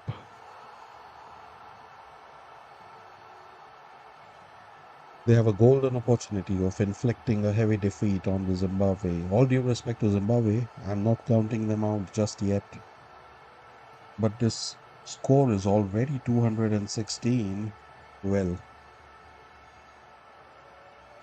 it would take a Herculean effort from Zimbabwe to salvage this game now.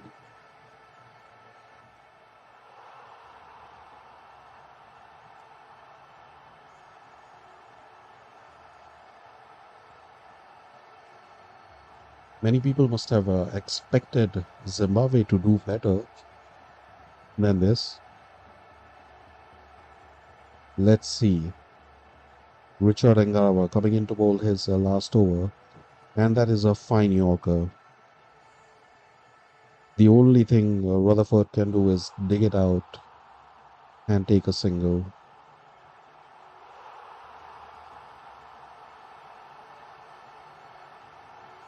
Well, the chase is coming up shortly, or this innings is over, and I hope You guys remain connected for the second innings as well.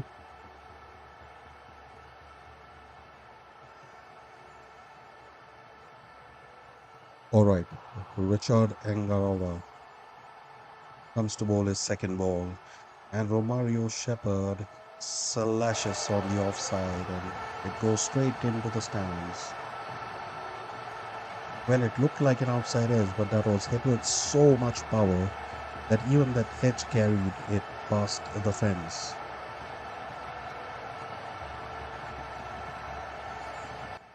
Well, there is a reason why Romario Shepherd has a reputation of being one of the best finishers in world cricket, and he's showing exactly why. That is his job, finish off the innings with a bang. This is West Indies' highest total in the ICC T20 World Cup in all editions. So they have already broken one record. Will they now break the records of the other teams as well? We will have to wait and watch. Oh, what a powerful shot again by Romario Shepherd, and that is one more six.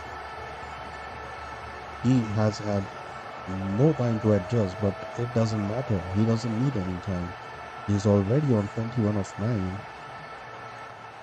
And, well, that was hit powerfully, bringing all those broad shoulders into play as that easily sails into the crowd.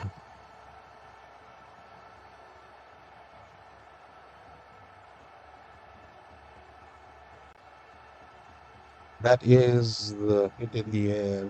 Tried to hit another six, but it looks like, yes, that would be a catch.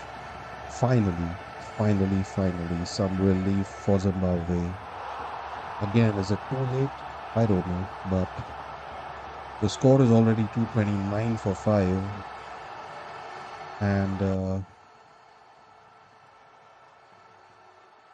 Shepherd there tried to hit third six in a row, but this time he could not get the timing right, and it just flew into the air. And well, the fielder manages to hold on to it, and Shepherd has to depart for a good cameo of 21 from 10, caught by Ryan Burl with the bowling of Engarawa.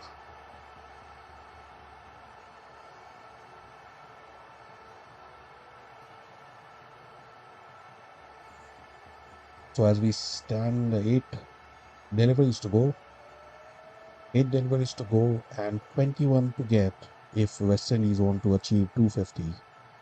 It is not too difficult, to be honest, and Zimbabwe would be hoping that this innings just comes to an end soon and they get cracking at it. They have a huge task ahead of them. Chasing a total at a required rate of 12 or 13 is not a cakewalk. Jason Holder joins Rutherford.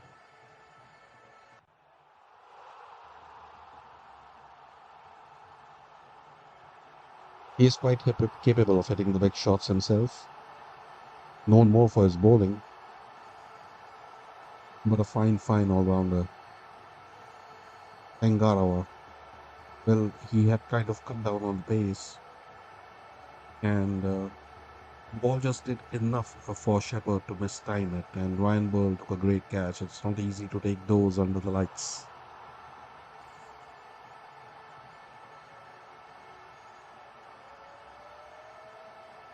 It looks like Sikandar Raza is back in the dugout. That finger injury he had received, well, some heavy ice packs.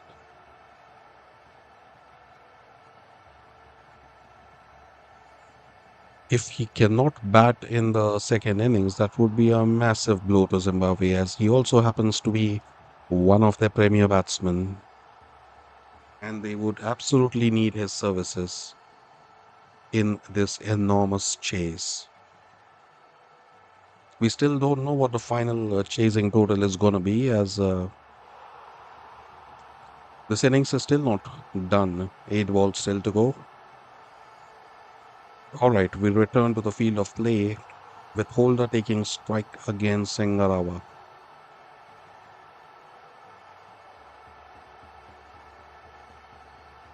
Oh, he pulls it towards the boundary, but that is intercepted by the fielder for a single.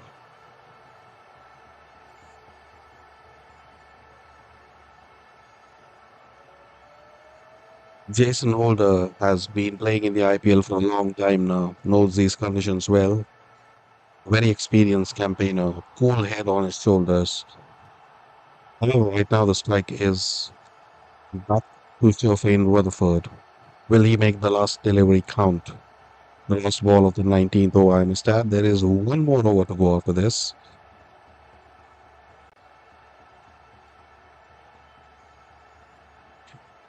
Let's see if Shofane is able to close this over out on a high. Richard Engarawa runs in to bowl. And that was a full toss, and that is finally dealt with by Rutherford. He only has to use the pace to deposit it for a six. He just timed the ball sweetly, and it traveled over the fence into the crowd. With that six, West Indies are at 236 for 5 of 19 overs. And now it is looking like Zimbabwe will have a mountain to climb. 236 already, and it is absolutely possible for these two to take it to 250.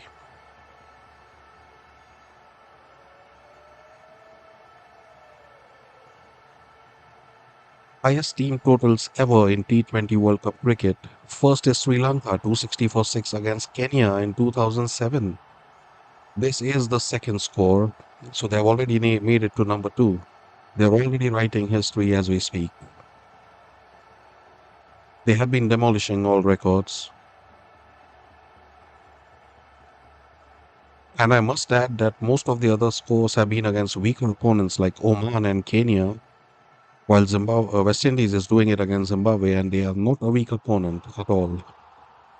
Muzarabani comes in for the last over, and that would be a six. Conked straight over his head by the boss man, Jason Holder.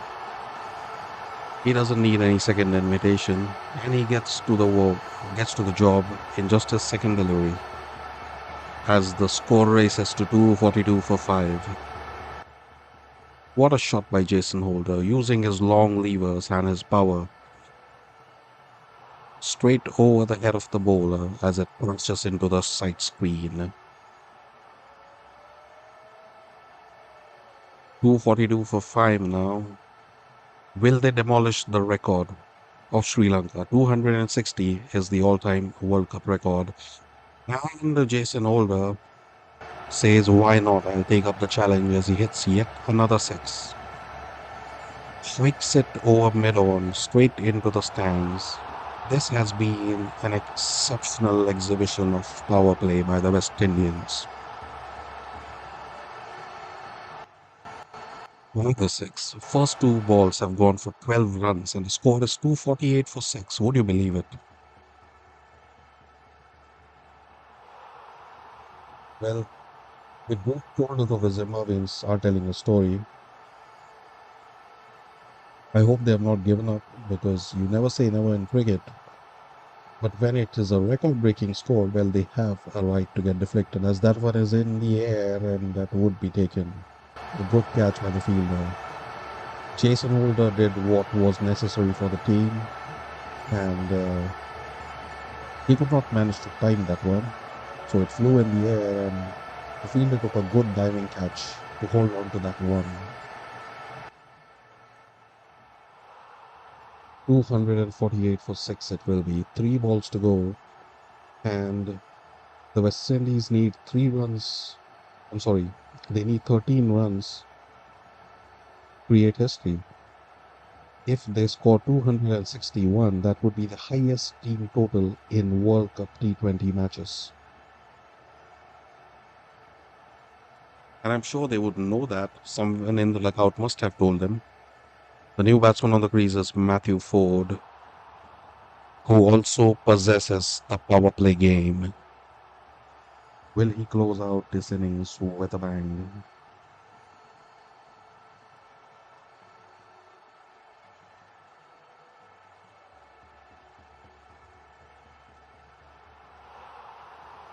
All right. Ford joins Rutherford at the crease. He will be taking the strike as the batsman did not cross over while the ball was in the air. Age 23, right-handed batsman, and he has time and again proved his caliber in all formats of the game.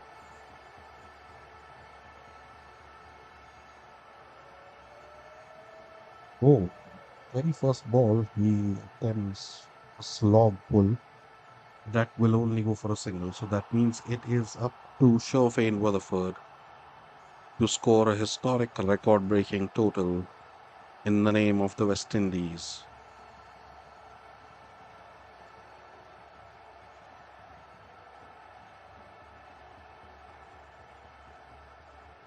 Three balls to go. Will he score 12?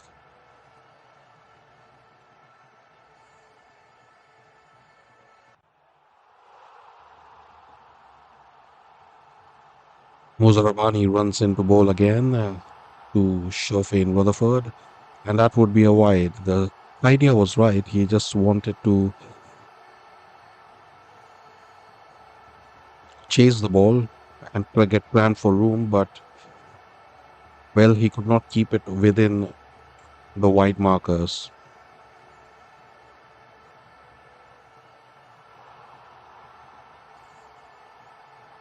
So that would be two balls left once more for Rutherford. And that is a dot ball. He again bowled a similar delivery. This time it's not a wide. Shofin Rutherford is looking angrily at the umpire, demanding a wide, but umpire says, well, he was within the tram lines.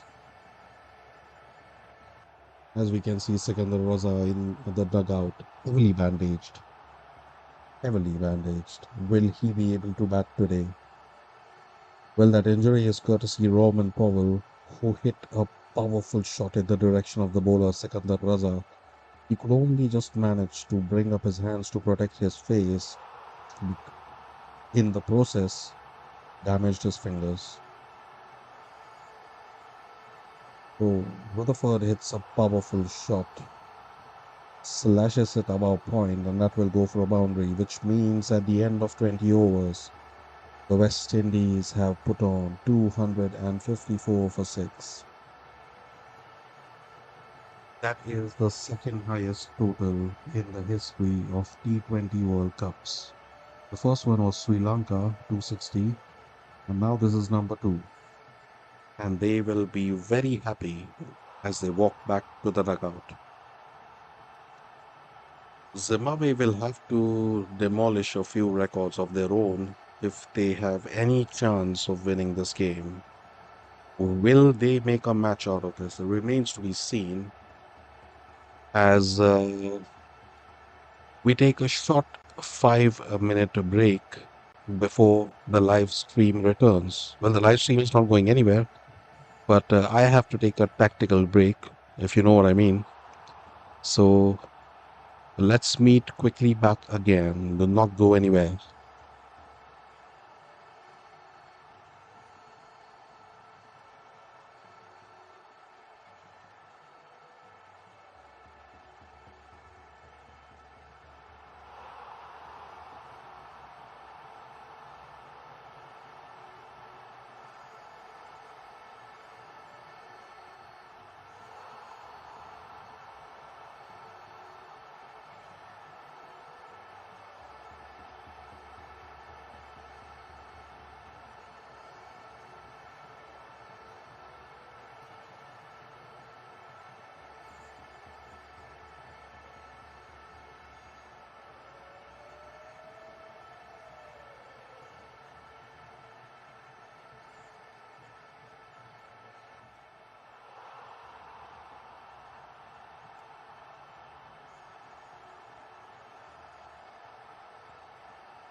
All right, we are back again as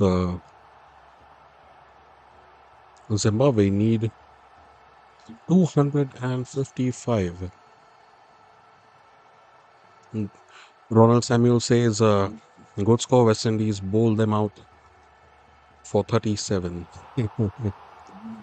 Well, that is a tall ask. I mean, I'm sure they have enough batting not to collapse for 37, but again, never say never in cricket. You can see the Zimbabwe batting lineup on your screen. The two openers have been great for Zimbabwe so far. Brian Bennett and Marumani. They will be followed by Dion Myers, Sikandar Raza, Ryan Burl, Munyonga, and Musekiva, followed by the all-rounder Brad Evans. So they do have the ability to bat deep, but their only problem is they have to score all their runs at 13 and over. That would be, I think, the highest successful chase ever in T20 cricket, at least in international T20 cricket, if they manage to do it. Well, I don't know if they will, I don't know if they won't. What I can say is that the West Indies start firmly as favorites when this chase commences. Right now, the win probability meter is showing the West Indies as a 92% favorite and only giving 8% to Zimbabwe, and that is fair enough. I mean, surely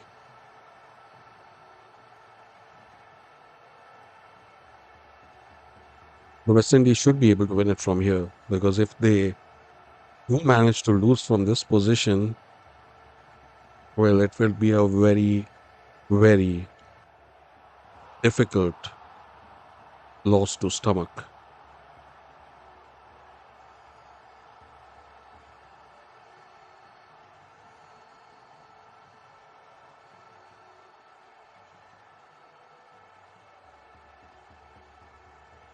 As we will shortly see the commencement of play in a few minutes. By the way, Ronald, if you're still listening, thank you, man, for staying connected. I think it is listeners like you who would give the encouragement to small channels to keep grinding.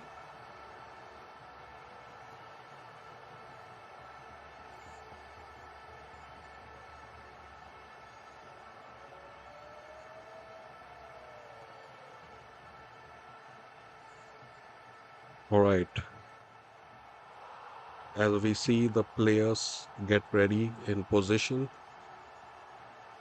we will bring the live commentary to you.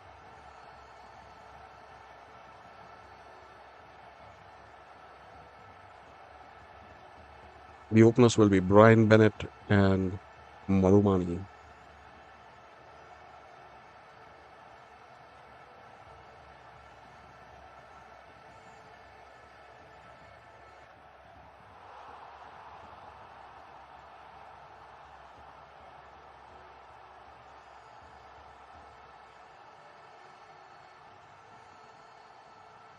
All right.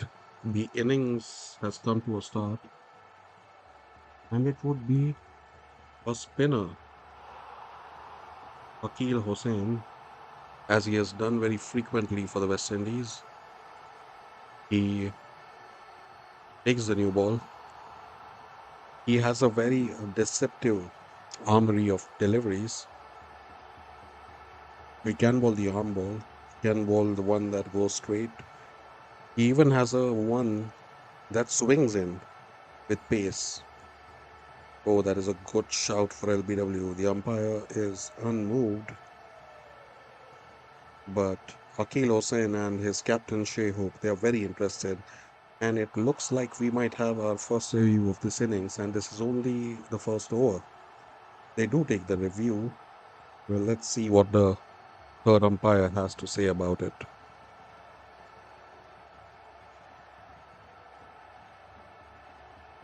be honest, it leaked out at first glance, but you never know if it pitched in line until you see the replay. The replay.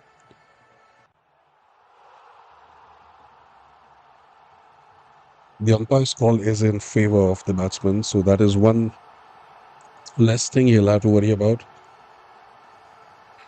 There doesn't look to be any edge. Maybe it has struck his hand, but even if it does strike his hand, it would still count as LBW.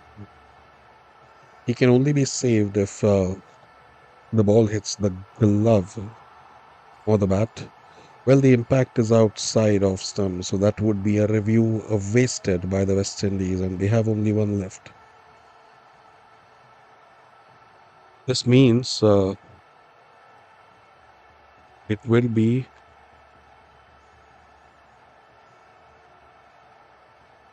a wasted review indeed. So after two balls, Zimbabwe are yet to open their account.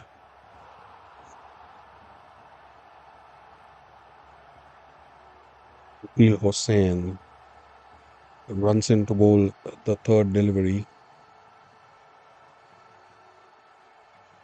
and that is swept for a fine boundary. That is a horrible misfield by none other than the hero of today, Shimron Hetmeyer. He simply slipped. Is that you when on the ground? But as he was running to collect the ball, he simply lost his footing and slipped. And in the process, the ball goes to the boundary for the first runs on board for Zimbabwe as they are 4 for 0 from three deliveries.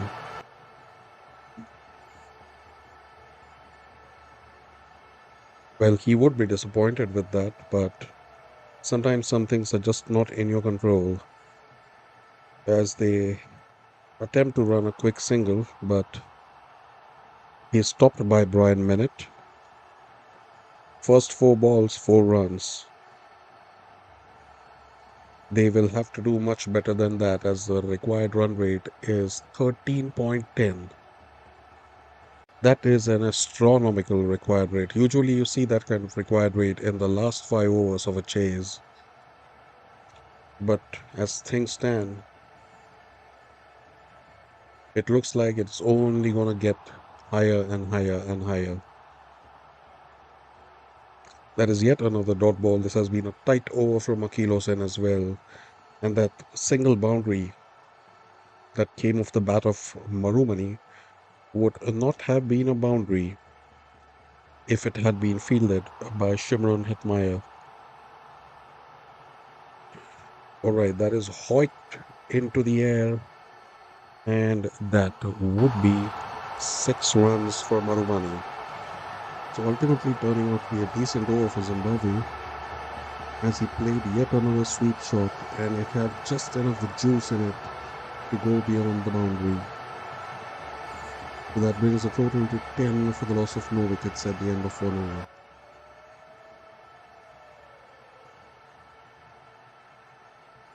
The West Indies will play South Africa 26th of Feb.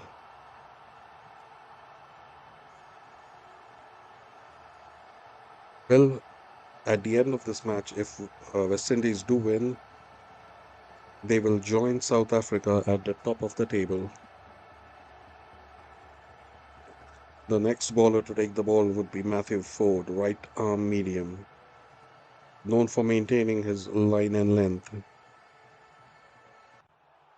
Let's see if he does justice to the new ball.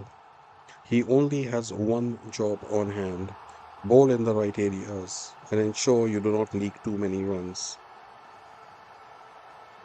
The required run rate at this point is 13, and Zimbabwe will have to play out of their skin to get even close to the target.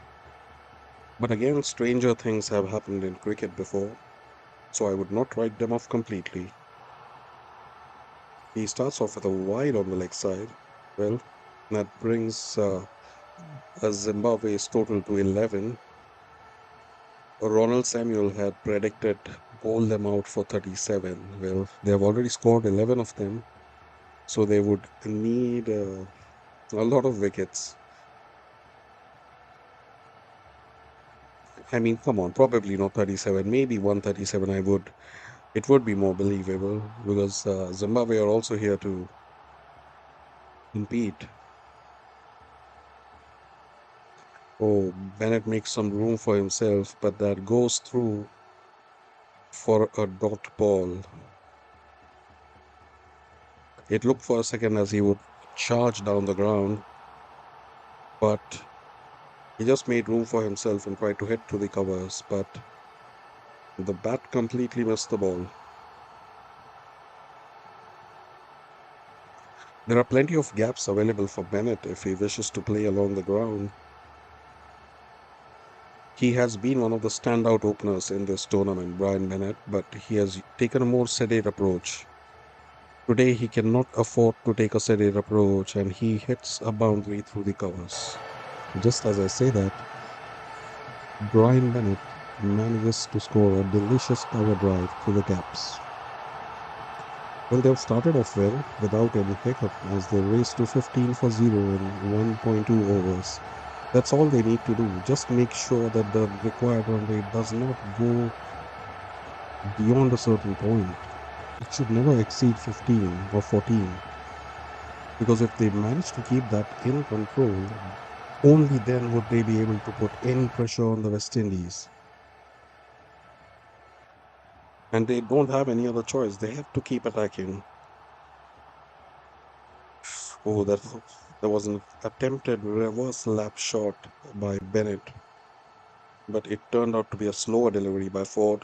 So there was nothing much he could do with it except defend it in the end. There was simply not enough pace on the ball to play a lap shot. Matthew Ford has been effective in this tournament so far.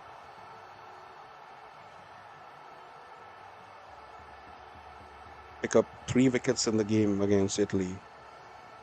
Well, Bennett attempted another big shot but could only guide it towards the fielder for a single. That takes the score to 16. The best economy in this T20 World Cup 2026 belongs to Matthew Ford, 4.67. Would you believe it? On second number is Jasprit Bumrah, 5.3.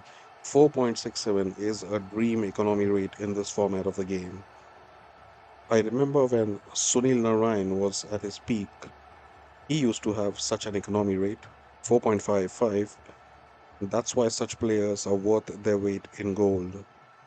Batsmen have found it very difficult to hit him. Oh, just as I say that, Marwani guides it straight beyond the reach of the bowler, beyond the reach of the fielder, and that would be a fine straight drive for a boundary as the score reaches 20 for no less, 1.5 overs. Well, so far I must say the Zimbabweans have kept on top of the run rate because it can be very easy to get pressurized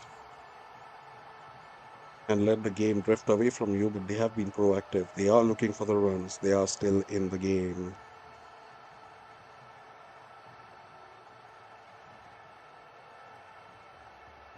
The last ball, as the ball launches up in the air, and that would be caught near the boundary. He tried a wild slash, Marwani, and that took the outside edge and carried it towards Shimron Hetmeyer, who gladly accepted it. He is the hero of today, Shimron Hetmeyer,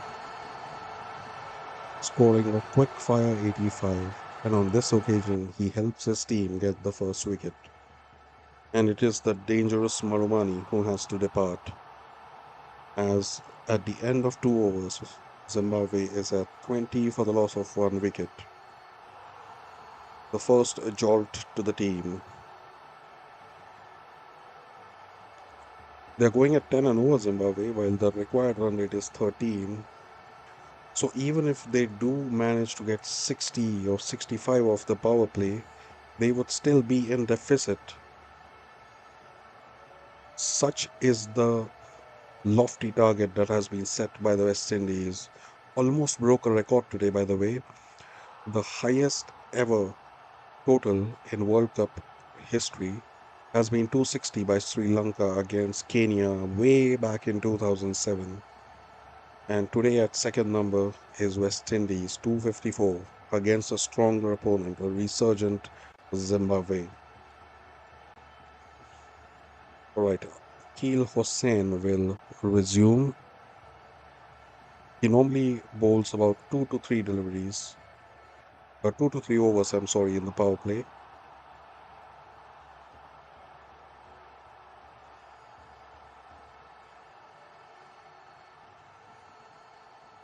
Let us see if he will be effective against the brilliant Brian Bennett.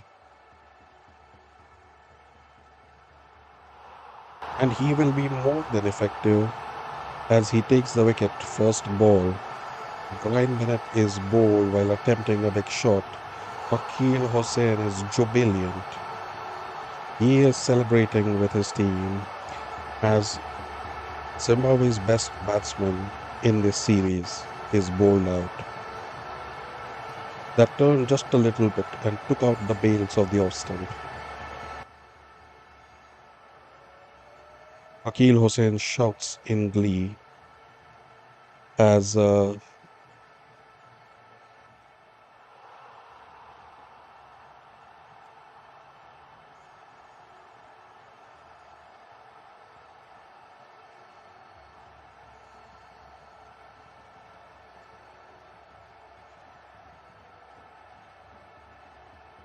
well,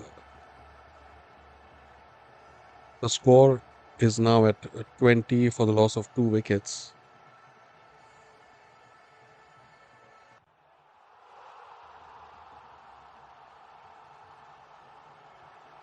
All right, it is 20 for 2 of 2.1 overs as Ryan Burl joins Dion Myers. Two totally new batsmen at the crease, both on.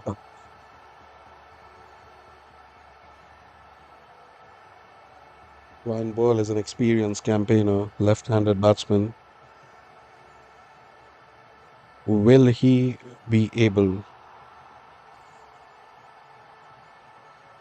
to do anything to impact the West Indies right now, who are riding on a high? Ronald says, back on stream, only I alone watching on your stream. Well, there are some 2 or 3 people who keep coming and going. Sometimes the highest concurrent viewership has been 7 people, but hey, my job is to keep grinding, even if it is 1 or 2 people, right? And thank you, by the way, for joining in again. I really appreciate it. Your comments and your involvement in this game. I really mean it. All right, it looks like Akil Hossain has really tightened the screws as the first 3 balls have yielded no run and a wicket. Is he going to dismantle the Zimbabwean top order by himself? We'll have to wait and watch. That is up in the air, and that is an easy catch. Once more for Shimron Hetmyer. Akil Hussain is not giving an inch to the Zimbabweans. And he has taken the very important wicket of Ryan Burl as Zimbabwe are collapsing under the pressure of the enormous target. Wow. Ryan Burl just did what he had to do. The first 3 balls had gone for no runs. And he simply had to hit out in the first ball, on the fourth ball. Well, as things stand now, Akil Hussain might well take a double wicket maiden, which is extremely rare in T20 cricket. It remains to be seen. Oh well, Ronald says it's going to be 37 all out again. Well, if you're right in this case, then would be the biggest defeat in T20 internationals. It would be a defeat of more than 200 runs. And if that happens, well, this would be a night of history.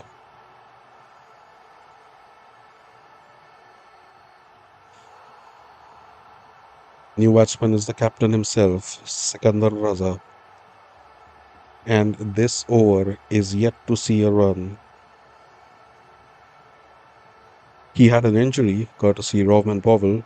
I'm talking about Sikandar Raza, but it looks like he has recovered and he is taking the strike for the first time against Akil Hossain, who manages to keep him quiet for a dot ball. A golden opportunity for Akil Hossain to take a double wicket maiden.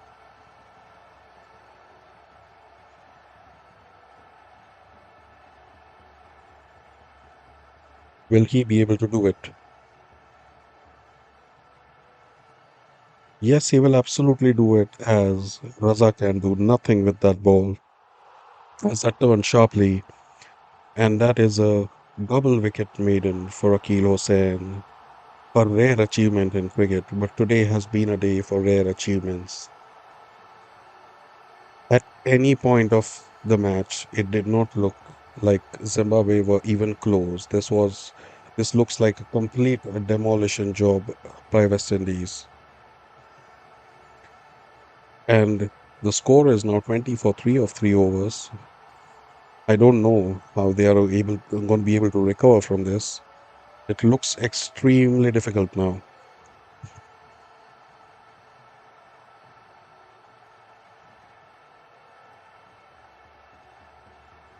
This has been a complete performance from the West Indies so far. Shining with the bat, excelling with the ball. Matthew Ford returns. And right now, it will not surprise you to hear that is a dot ball by Matthew Ford. It will surprise you that the win probability meter is now showing the match 99.26% in favor of West Indies. Well, I wonder how exactly Zimbabwe have that 0.74% chance, because I do not see any way they are going to come back now. Their entire top order is back in the dugout. But let's see, you know, maybe they make a match out of this. Maybe they get close to 200, who knows? And as I say this, that one is guided through the covers by Dion Myers, and that would be a welcome boundary for Zimbabwe. They have to keep their spirits up. They have to think of the net run rate. They cannot afford to collapse to a low score, because that would put a heavy dent in their net run rate. If they lose by 100 runs, well, that would take their run rate even behind that of India. They cannot afford it. All right, Ford returns for his third delivery. Myers pulls it, but only gets an inside edge, which goes to the fielder. That would be a single.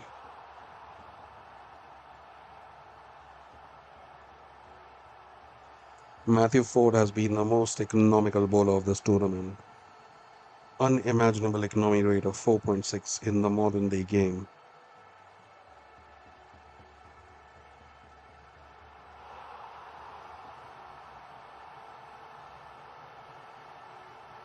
The fans have turned out in their numbers, a lot of neutral fans as well.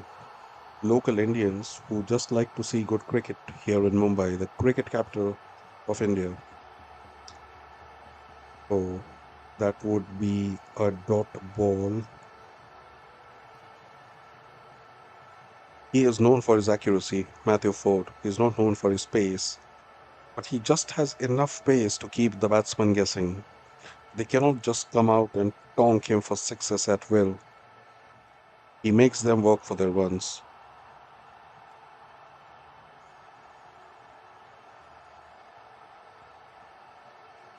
The required run rate is steadily going up now. It is going up to 14.23.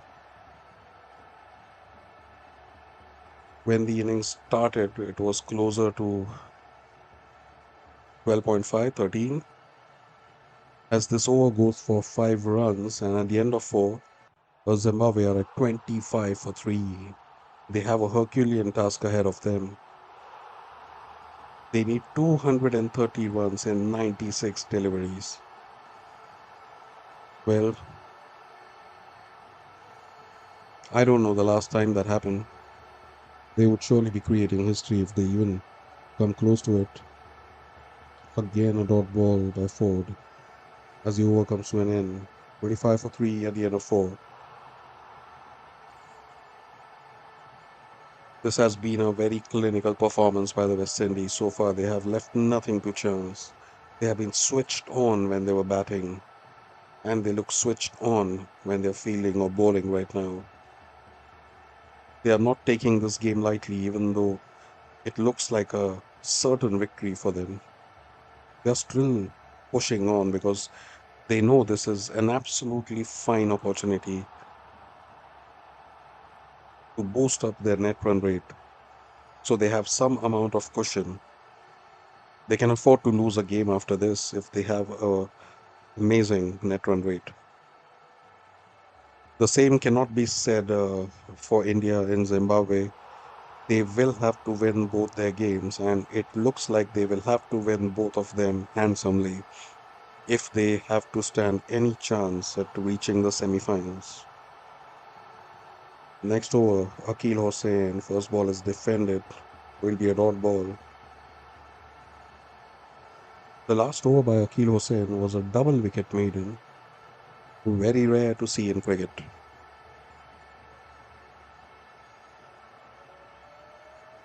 Oh, that flew off the edge of the bat of Dion Myers past the slip, and it will race away to the boundary.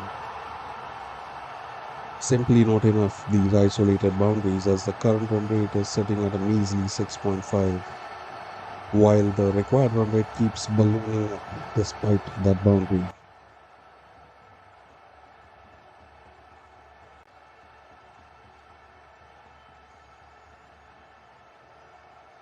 It would take something really exceptional from any of the Zimbabwean batsmen, even if they are to reach 200. Forget 255.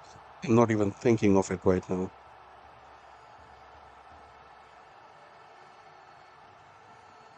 Let's see if Sikandar Raza will prove to be an inspirational captain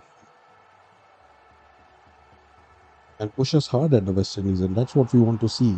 We want to see a good game, not a one-sided domination. But I fear that is exactly what we are seeing right now, as that is yet another dot ball by Akil Hossain.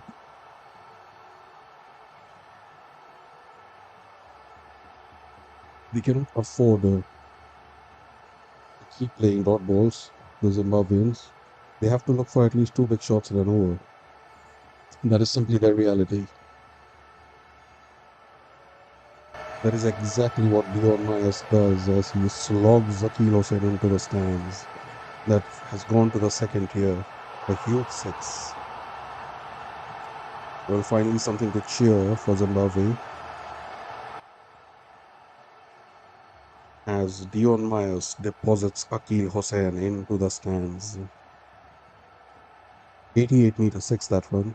Lot of power.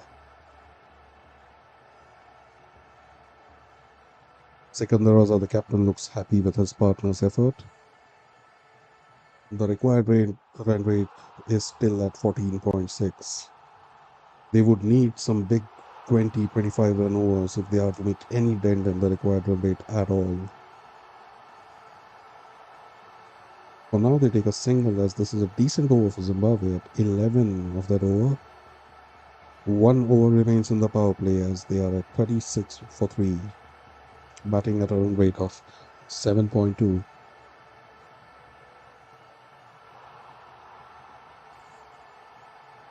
It would take one exceptional innings. Would it be Sikandar Raza?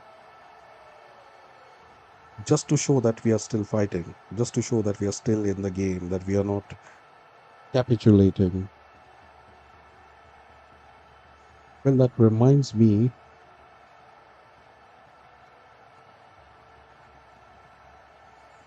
Well, as we see the start of another over by Matthew Ford,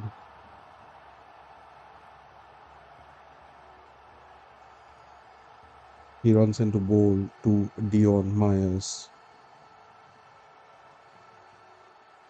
and that would be a wide.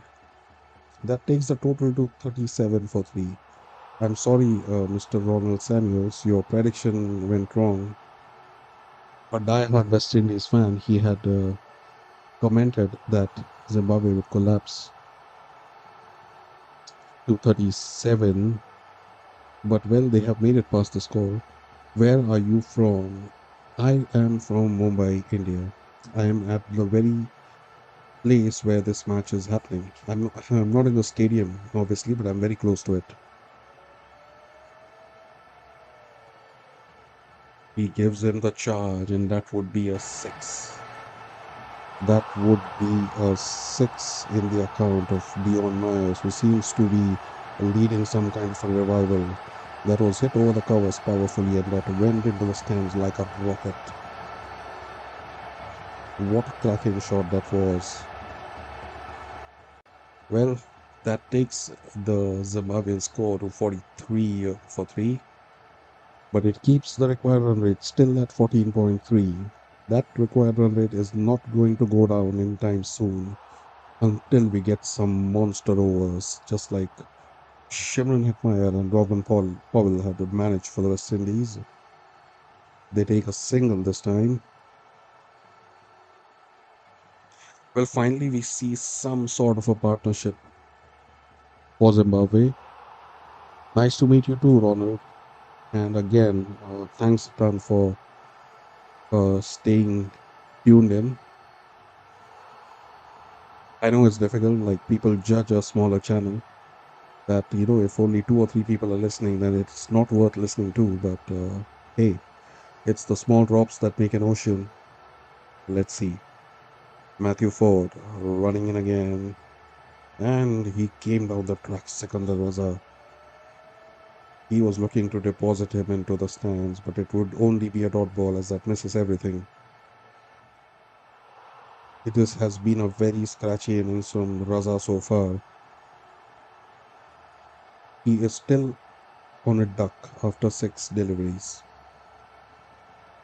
Zimbabwe cannot afford that. Raza needs to find a way to connect back to ball. And he still cannot get off the mark as that is a leg by. So it won't be credited to his name. That would be a leg by, a single leg by, as this over so far has yielded 9 runs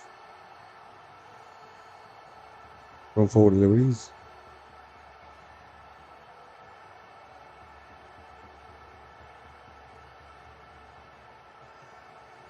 The required run rate is creeping up with every delivery, as is expected.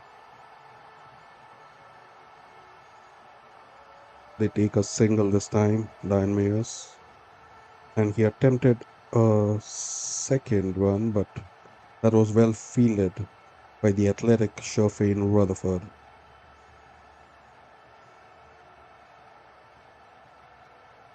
Sikandar Raza will have the strike again, and he is 0 of 7 balls. A very strange innings in the context of this game, but to be fair, he has given it his all. He is simply not able to make contact with the ball. Is it the injury that is still playing on his mind? He received a nasty injury courtesy Robin Powell. He finally gets off the mark, and that would be a welcome single for him. At the end of the power play, Zimbabwe reached 47 for 3, and they still have a mountain to climb, as the required run rate is now 14.86. That means for the next 14 overs, Zimbabwe will have to score 15 runs per over if they want to have a sniff of the target, increasingly unlikely. On the positive side for Zimbabwe, Dion Myers seems to have found a bit of form, and he is 24 of 12, exactly the kind of innings expected by Zimbabwe. But One of these innings should have come from the top order as well, but they're all back in the dugout as we go for a drinks break.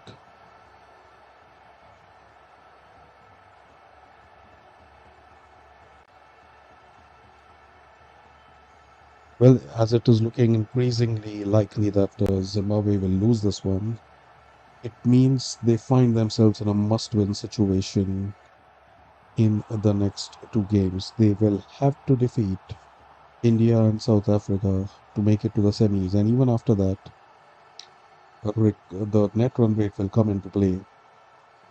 And if they take a heavy beating from the West Indies today, well, their net run rate is going to go for a toss, that much I can tell you. West Indies have announced themselves in the Super 8 in thumping fashion, and I would even go so far as to say now that maybe, the third World Cup for the West Indies is loading. Who knows? Who knows, ladies and gentlemen?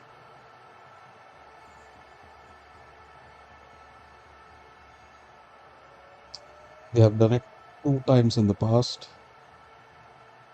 Both times, Marlon Samuels played a big hand, and the second one, well, you would remember that famous commentary from Ian Bishop, Carlos Brathwaite. Remember the name. We all remembered the name as he hit four sixes and four balls of the bowling of Ben Stokes to win the World Cup for the West Indies. All right, so we come to the end of the drinks break, and it looks like there is no dew here at the Wankhede, at least from what I've seen so far. The climate is hot and humid,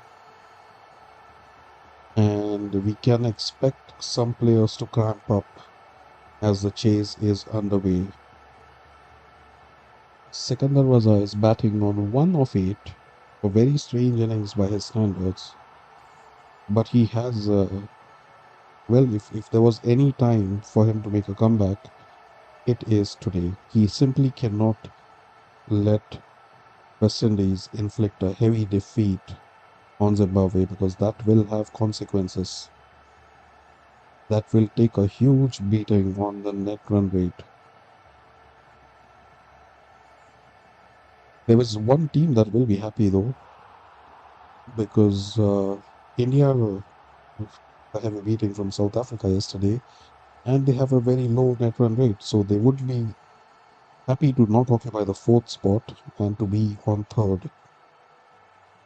As we see Gudakesh Modi for the first time, his first ball is played for a single by Sikandar Raza. Dion Myers is on strike again.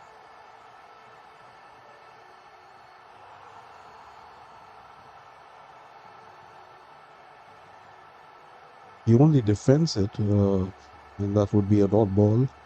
He's a tricky bowler, Gudakesh Modi, especially in white ball cricket. He has been good in ODIs as well, and he has many variations up his sleeve, as that one is thumped straight past the bowler to four. That was hit with a lot of power, but not a lot of timing, but it was enough to carry it past the bowler and straight into the boundary.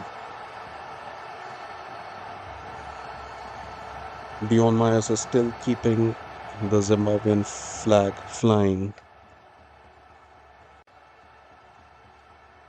with his innings of 28 of 14 so far, but not for long as he is snapped by the wily bowling of Gudakesh Modi. That ball landed on middle stump and spun sharply to hit off stump. A classic left arm spinner's dismissal. And it looks like Zimbabwe's best batsman so far has to return to the dugout. Oh, what a crafty delivery that was. Myers could not read it at all. Yes, Ronald, Carlos Brathwaite, to remember the name. We all still remember it today. By the way, he is my favorite commentator of all time, Ian Bishop. He has the most presidential style of commentary. He has command over his voice and his delivery, and he always does his research. So he has grown to be my favorite commentator.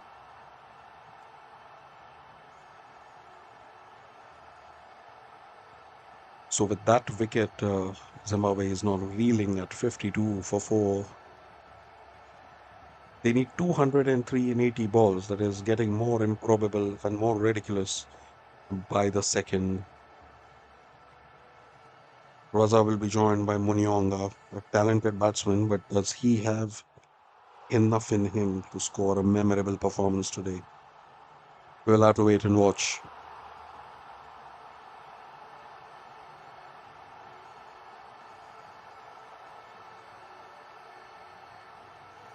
An attempted sweep of his very first ball, but that goes safely to the fielder for a single.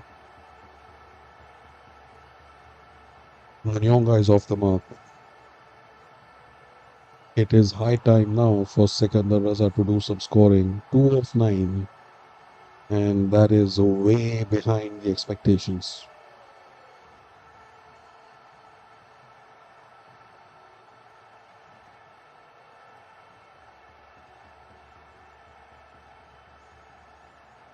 He finally gets his first boundary as he slashes it to a point.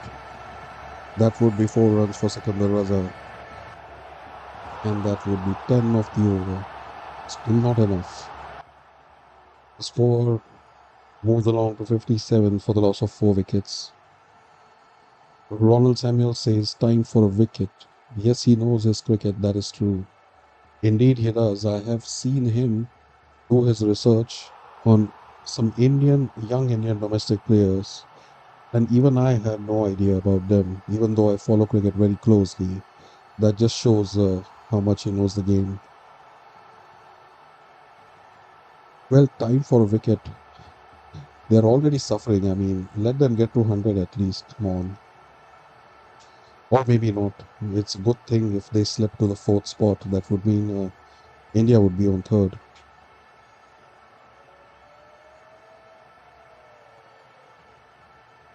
All right, the next over, Modi resumes his duties.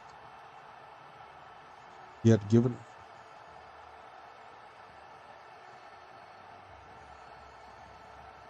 I'm sorry, that would be Shamar Joseph and not Gudagesh Modi, as the first ball goes for two. That would be 2 leg byes as it strikes the pad of Munyonga and goes deep behind the wicket. Fielder is able to stop the boundary, but that would still go for 2 runs. Brings the score to 59 for 4, and run rate is creeping up and up. It is now 15.2. How long before it reaches 20? Well, at this rate, it won't be very long. Shamar Joseph once again deflects it to the leg side Munyonga, and that would be a single.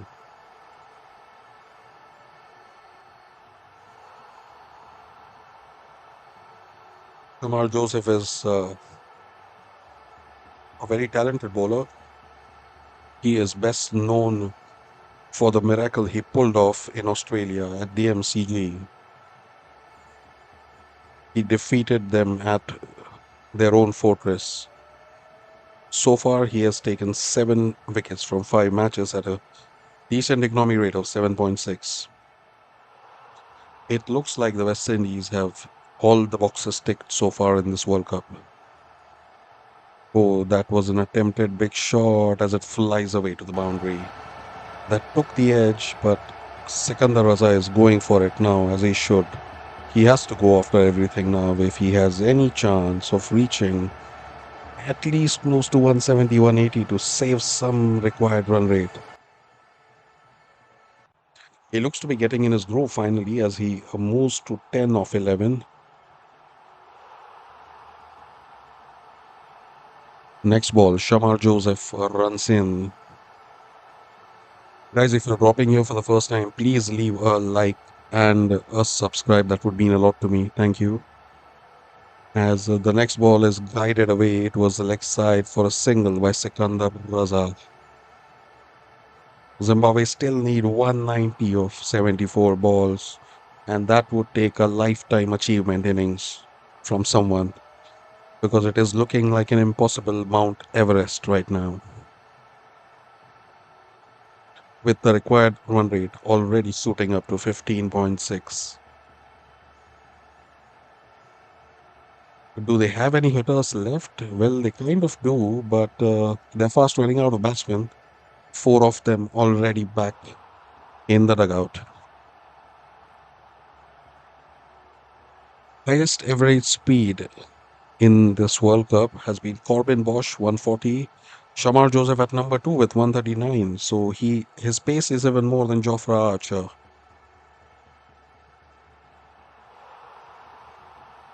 I'm talking about the average pace here. I'm pretty sure the highest individual pace would be perhaps Lockie Ferguson. I'm not sure. Oh, and that would be a dot ball as he safely lets it go. At the end of 8 overs, Zimbabwe are at 65 for 4, and the required run rate is shooting up by the second. It is 15.8 now as the partnership moves to 13. They will have to attack with all their might. They do not have any other option. They have nothing to gain from playing the waiting game because if they are restricted to around 150, that means they will take a heavy battering in the net run rate. That is what everyone would be looking at, including India. The only team that is super comfortable in this group right now is South Africa, but I'm sure West Indies will have something to say about that after this game.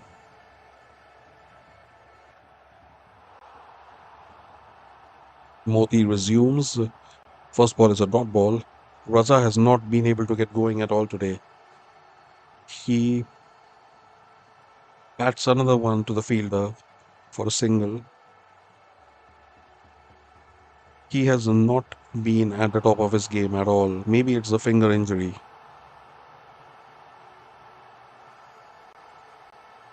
That was a ball like a rocket hit by Roman Powell, and as Sikandar Raza took evasive action, well, he held out his fingers, and the slow mo shows that it could be possibly a broken finger because Roman Powell, for sure, definitely puts in his hours at the gym, and that is a big shot. That would be a six. A nice sweep shot by Munyonga, and he is able to hit it with enough power to take it past the fence as Zimbabwe moves to 72 for 4 of 9.3.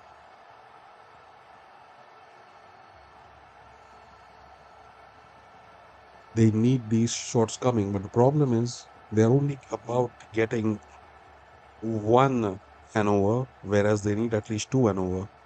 Two sixes an over is the need of the hour. Anything less than that, and the required run rate will again keep climbing up and up and up.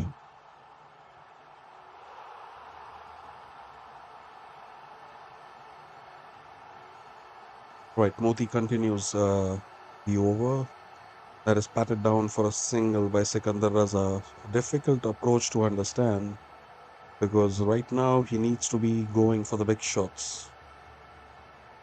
I do not know why he is going for the singles. Does he want the team to remain not out? Maybe that's a possibility. But considering the difference in the totals, that would take a huge beating to the net run rate. That's what I'm trying to explain all along. It's a pity Sikandar Raza cannot hear me. Oh, that is an attempted big shot, goes high in the air but falls safely. That was Munyonga, who attempted to deposit it into the stands but could only manage to reach the circle.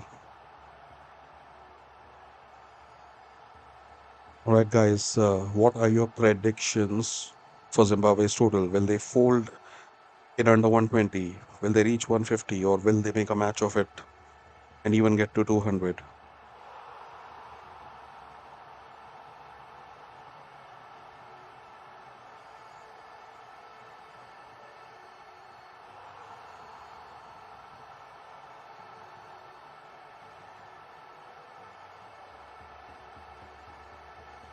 Kamar Joseph will continue. 1 over and 5 conceded.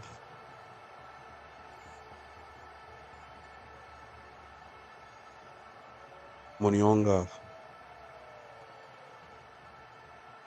does he have enough aggression in him to take 20 off an over? Won't be easy against this man.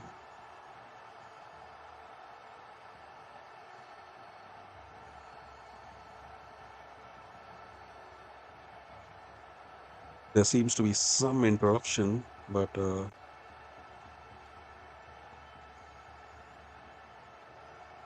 looks like he will take strike again. There was a disturbance near the side screen, apparently.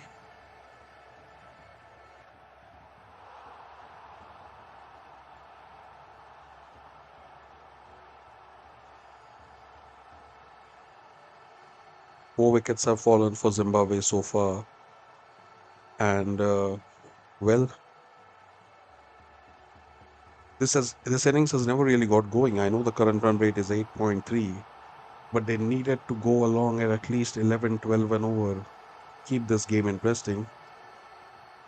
Well, they haven't been able to do that, but we have to credit the bowlers of West Indies. Both the spinners and the pacers, they bowled in the right areas. They knew the other team is under intense pressure and they capitalized on it.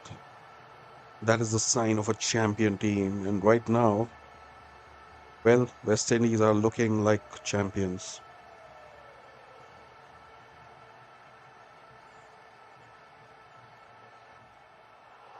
If they do go on to win this World Cup, it would be their first major trophy in a decade, I think.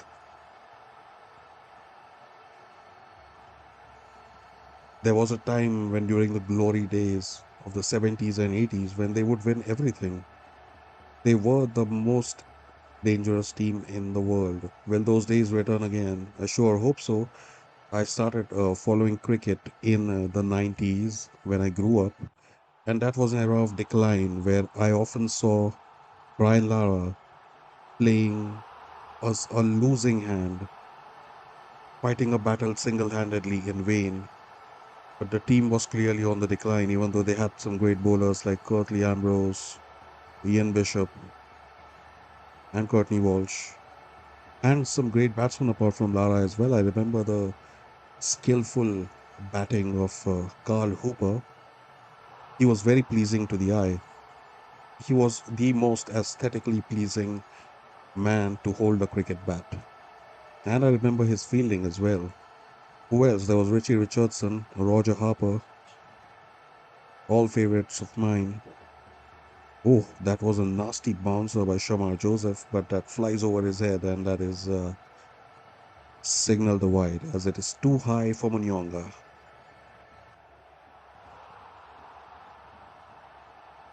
I remember there was a series in 2003, 2004, I'm not sure, somewhere around that time, maybe even earlier, when I think it was Brian Lara. Brian Lara had single handedly scored about 600 or 700 runs in a three-match series against Sri Lanka. He was the only one who could figure out Mutaya Muralidharan. So yes, I have been following for a while. I know the younger people listening over here might not relate to it, but there was a time when the West Indies side was the best in the world. Even in 1996, they had managed to reach the semi-finals, if you remember that World Cup, but they lost very narrowly to Australia.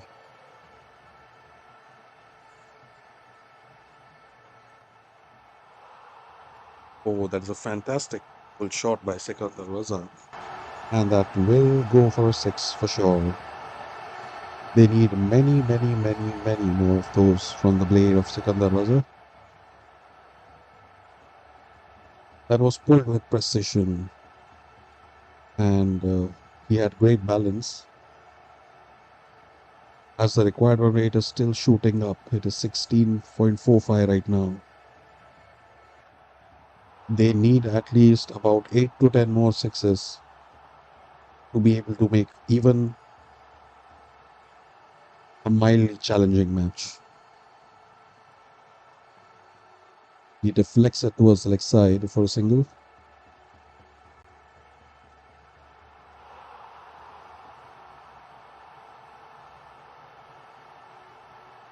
All right, it is 86 for 4 for Zimbabwe, and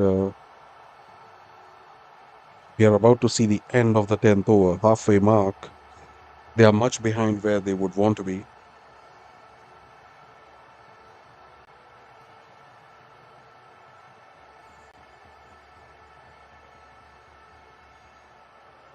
Then there were some other honorable mentions in West Indies cricket as I dive deep into nostalgia. One of my favorites, of course, how could I not mention him? It was Shiv Nareen Chanderpaul. Not the most elegant batsman, yes, not the most pleasing to the eye, but if he wanted to get a job done, he would get the job done. That was the aura of the man. Shout out to the great Shiv Nareen Chanderpaul. But as we talk about the West Indies, it is fair that we also talk about what an exceptional side Zimbabwe was in the 90s and early 2000s. There was a time when they would consistently beat any team in the world, each and every team in the world. I'm talking about big ones like India and Australia and Pakistan. They had some exceptional players such as Andy Flower and Grant Flower, the Flower brothers, Alistair Campbell, there was Heath Streak, Paul Strang, there was the multi talented Neil Johnson. Well, because of some politics that happened in the country, I don't want to go deep into that, but some non cricketing reasons led to the decline of their cricket. And there was a time when they lost test status as the next over is taken by Matthew Ford. The first ball is a single. There was a time when they were ready to challenge the top of the world. But for some reasons, their cricket declined, and now it is seeing a clear revival. You can see the team winning occasionally against the bigger sides. Oh, that is a huge six from the blade of Sikandar Raza. Straight over the covers, inside out. I've said it before, I'll say it again. We need much more of this from the captain.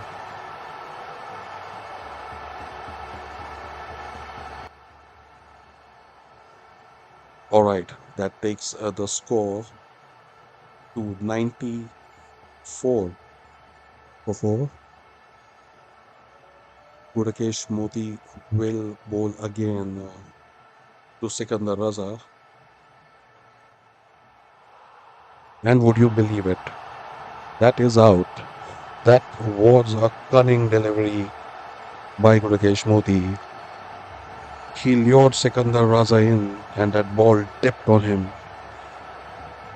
and just did enough to go outside, sweeping outside the edge and hit the top of off stump. What a cunning delivery. Very well done. And that means the fifth wicket for Zimbabwe is now gone, and they are very, very behind from where they need to be. This seems to be a losing cause, but will they get close? That is the question now. That is the only question that remains. Will the West Indies win by 100 runs, or will the margin be even bigger? A 100-run victory will place them comfortably at the top of the table because remember, it is South Africa right now after that demolition job against India yesterday. But this defeat, if it is 100 or more, it would place the West Indies at the top of the table.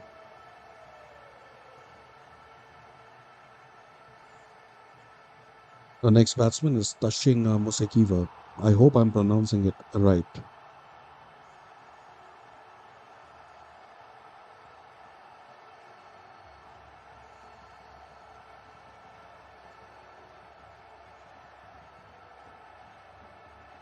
All right, what will Moti attempt now? He knows they have no other options but to attack. And he does it again. Would you believe it?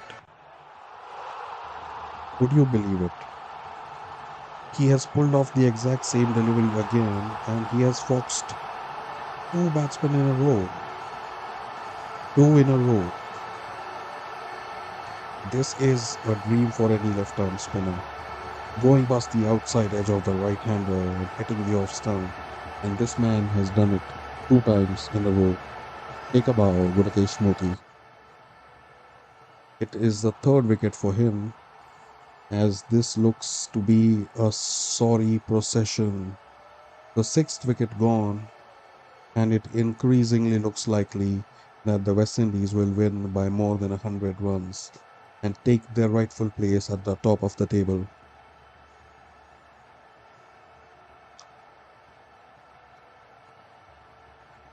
And this would be the hat-trick ball for Gunakesh Modi. He has the chance to take a World Cup hat-trick. Those are very rare. We saw a rare achievement again today when it was Akil Hussain who took a double wicket maiden. Will Moti be able to do it?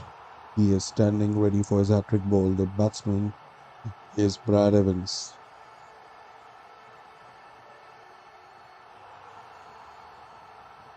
It is a hat-trick ball. All right, the suspense still continues.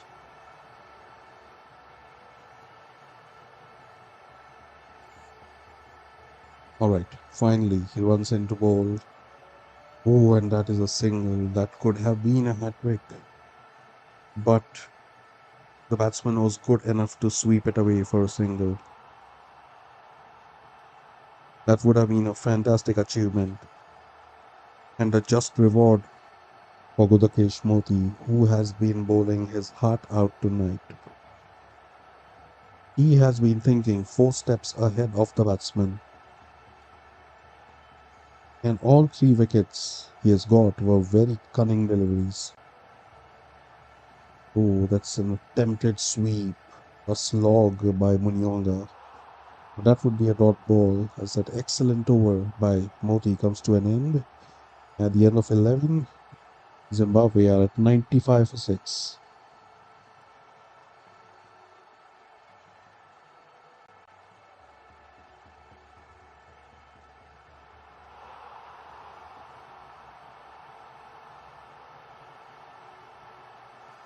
To remind you of the equation, Zimbabwe need 160 in 54 balls, which is starting to look more and more comical by the second.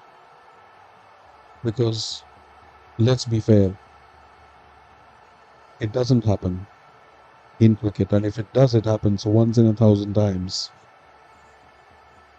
This is the last recognized batsman on crease, Brad Evans. And the bowler is the boss man himself, Jason Holder. His first appearance with the ball. Oh, an attempted quick single, but Holder gets there quickly with his long legs. A very athletic person, ex-captain of the West Indies. Well, we knew him here in India. We knew him as the boss man back then. And even though he is no longer the captain, he is still the boss man for us.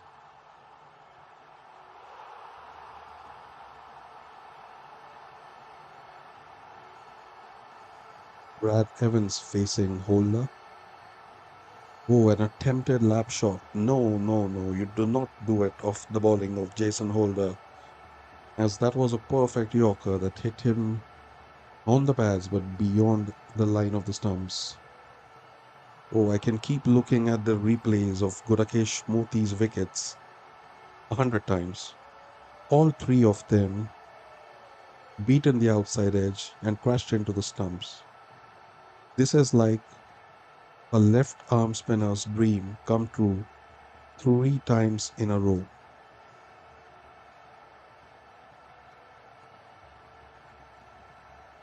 All right.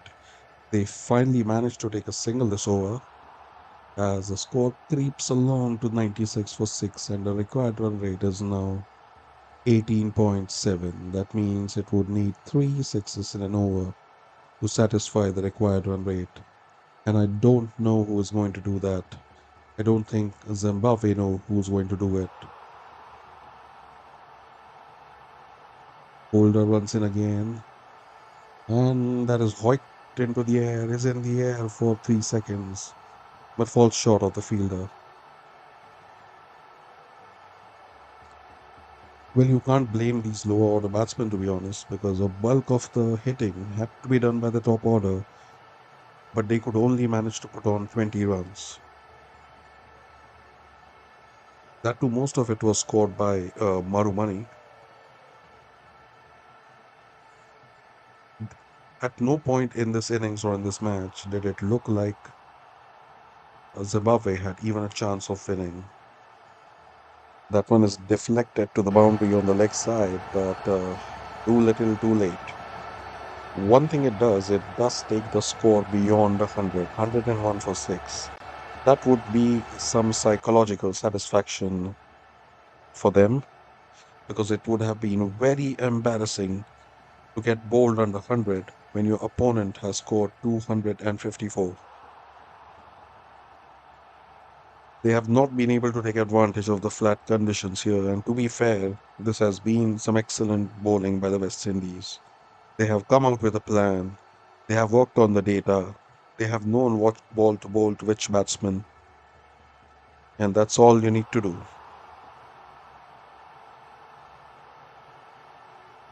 That one is a dot ball again by Jason Holder as he concedes only six of his over.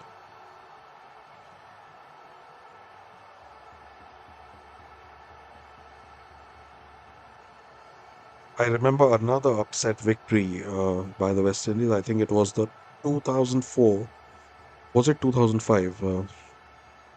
So there was a Champions Trophy which they had won out of the blue. I think it was 2005 or something like that. At the Rose Bowl in England, when they unexpectedly had beaten England in the final to take the trophy, no one had backed them to win it.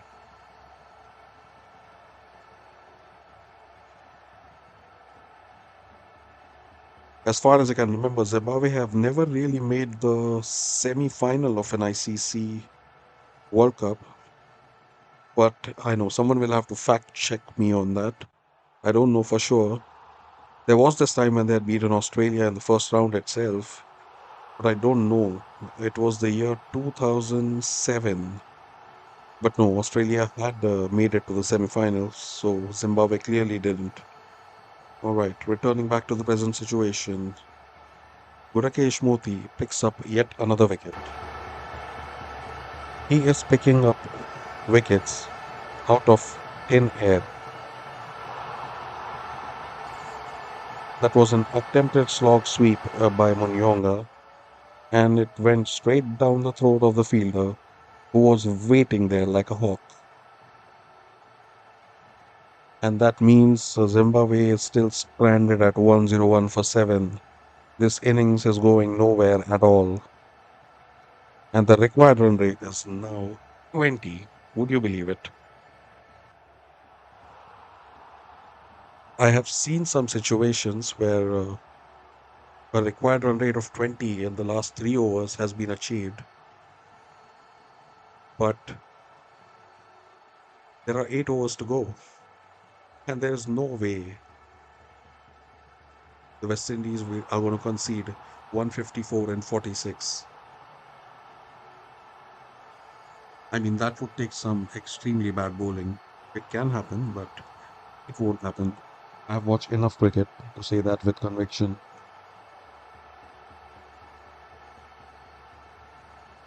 All right, Modi resumes again as the new batsman on crease is Brian Kremer. He had left cricket for a while. He had taken a hiatus from the Zimbabwe national team because For some family reasons, he had to shift to Dubai for a while, but he is now back giving his best for Zimbabwe. I'm talking about Graham Clemmer on strike. Gudakesh Mothi, 4 for 28. Easily the spell of the match.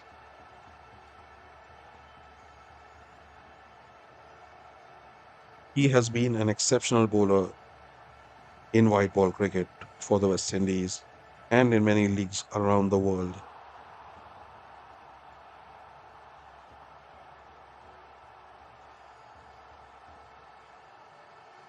Oh, that is a rap on the pads and that is a half-hearted appeal, but Moti is not interested as he bowls a wicket maiden. We have seen two wicket maidens today, one by Akil Hossain and one by Moti now. This has been a game of record stumbling. First, it was Shimron Hetmeyer who set the stage on fire, followed by Rohman Powell, then some lusty hitting down the order by Romario Shepherd and Sherfane Rutherford.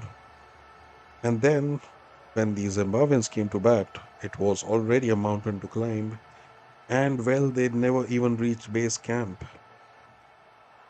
The innings never really got started. There was some decent hitting in the middle through Dion Myers, and Sikandar Raza had a kind of a resurrection when he was struggling at 2 of 9 and then raised to 27. But apart from that, there has been no signs of any resistance. It would be kind of demoralizing for this underdog team. Could they have bowled better? Yes. Could they have fielded better? Absolutely. But I don't think the kind of form Shimron Hetmeyer was in, any team in the world could have stopped him today. Any bowler would have stopped him today. He was in a zone of his own. He was hitting 100-meter sixes like it was eating candy.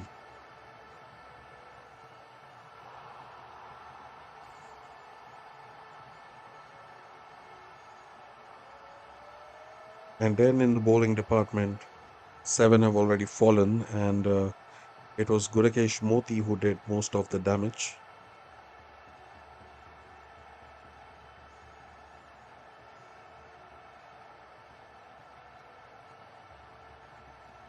The fast bowlers have not been too behind as well, with Matthew Ford and Shamar Joseph striking at regular intervals. And speaking of wickets, here is one by the bossman himself, Jason Holder, an easy return catch that popped up into the air, and with his using all of his 6 foot 6 inch frame, he reaches out and plucks it out like an apple from the air.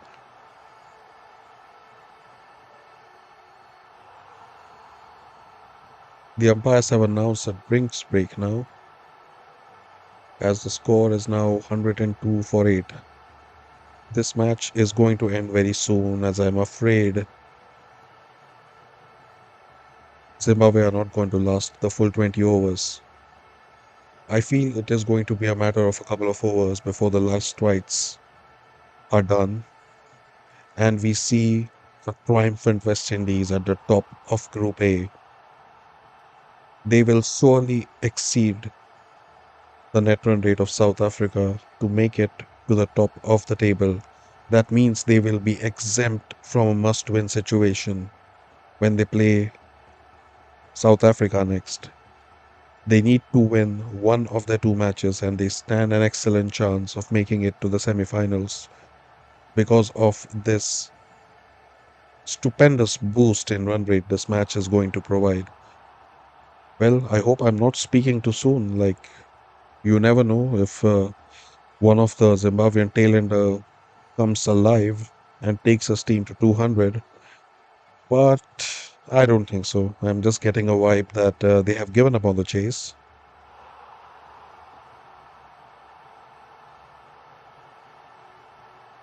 They still need to score a few more runs because net run rate is going to be extremely important moving ahead, and they simply cannot afford to lose by a huge deficit.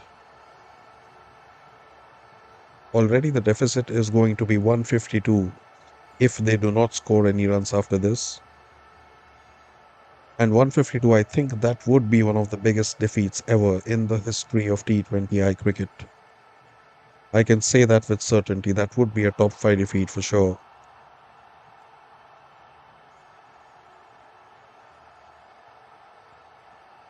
This has been a strange match in the context that Zimbabwe had been an exceptional team in the group stages. They have beaten the big ones, Australia, and then they went on to beat Sri Lanka in Sri Lanka, which is considered very, very difficult to do. So it's not like they came here through luck. They came here through their own talent and grit. But today it looked like a heavy mismatch so far. It never looked at any point in this match that Zimbabwe even had a sniff of a 1% chance.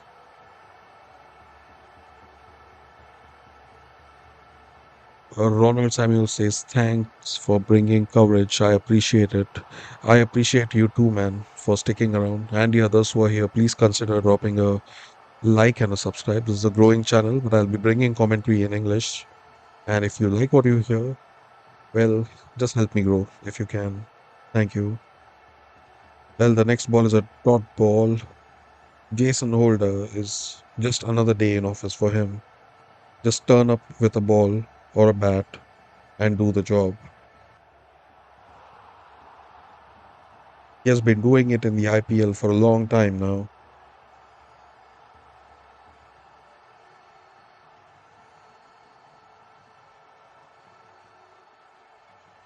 Oh, you are at work, Ronald. Then that's a great idea. You need something to listen to, and especially when the cricket is on.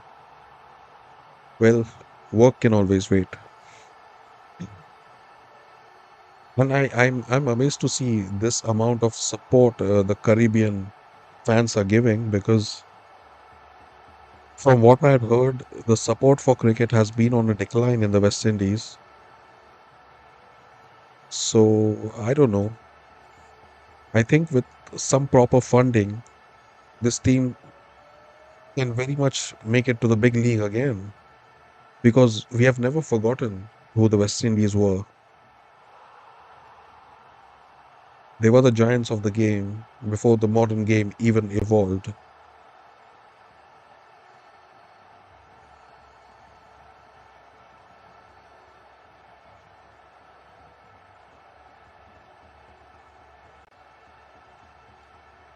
I'm curious to know, like, how is the fan situation really? Like, are people losing interest to in cricket compared to other sports? Is the interest in football more?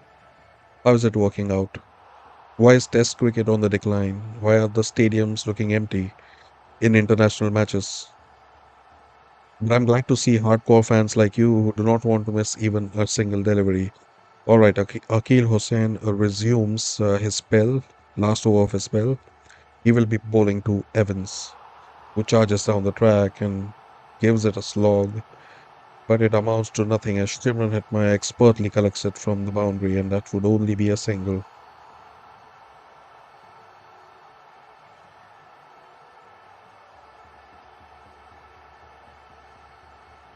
103 for 8, that is a sorry state for Zimbabwe right now. And, well, they need runs at 26 and over. How on earth is that ever going to happen? That is never going to happen. Musa Rabbani on strike, and he can only defend it. This has been an exceptional spell from Akil Hussain.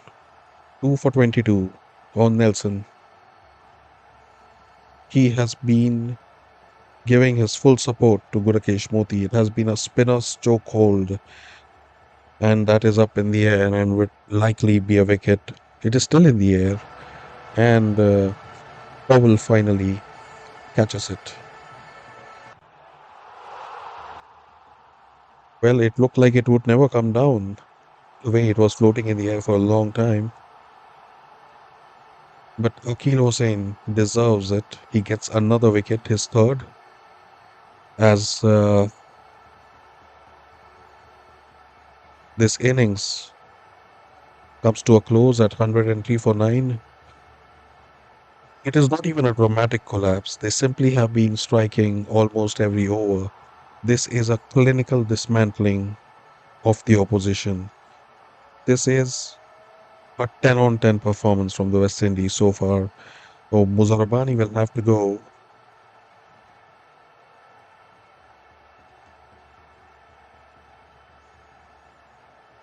And it is now only Richard Engarawa to go. Will he survive this over? This will be a thumping victory by the West Indies. A margin of 150 is not a joke.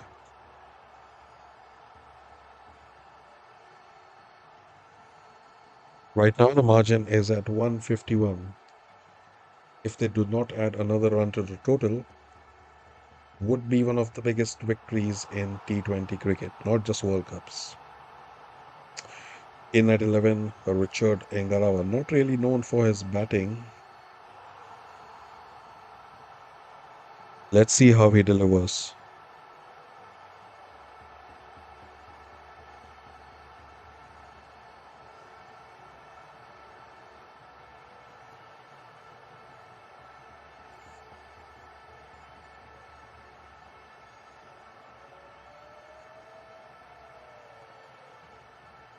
All right, this could possibly be the last over.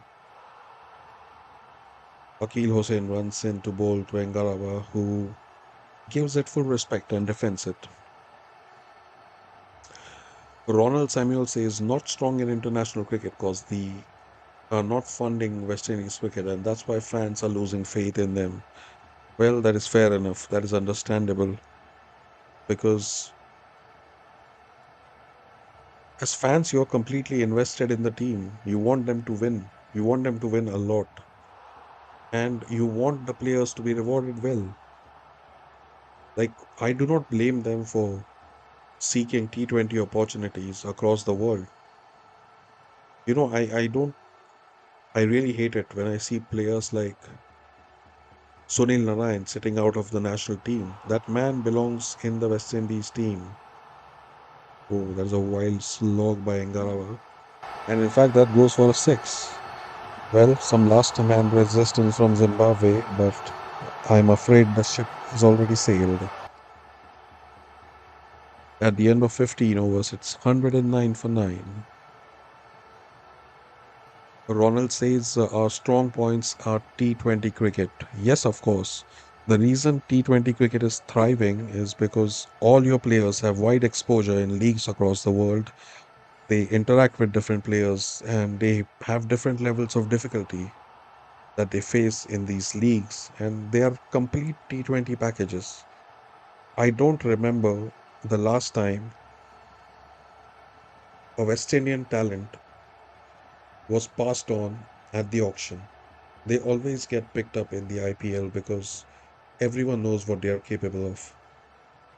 The only question is the board needs to find a way and sort it out once and for all. That is another wild slog, this time by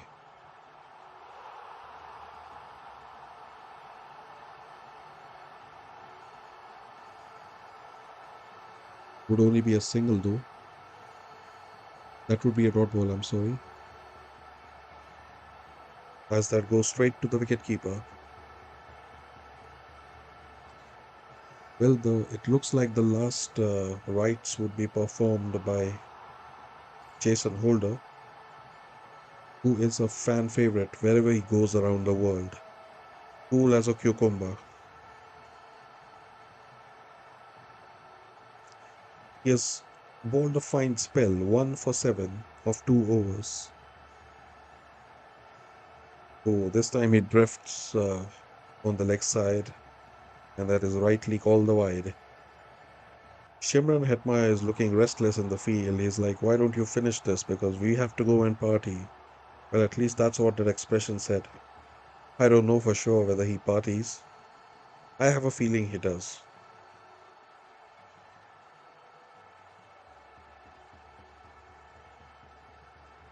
Ronald says it's for making a living. Nicholas Puran as well. Yes, of course. It is It feels like a crime to not see these players in West Indies colours. I'm totally on the player side as that is a boundary from the blade of Brad Evans. He slashes that through the covers.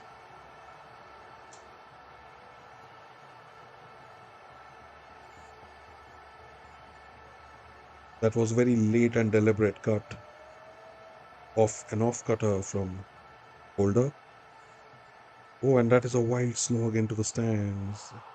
We are seeing some fireworks, but I'm afraid it's too late. That is a six by Brad Evans. He pulled it with force, and as soon as that ball hit the bat, it was clear that it was only going to go for six.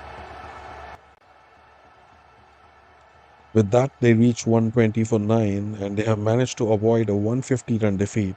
Well, that is one box ticked.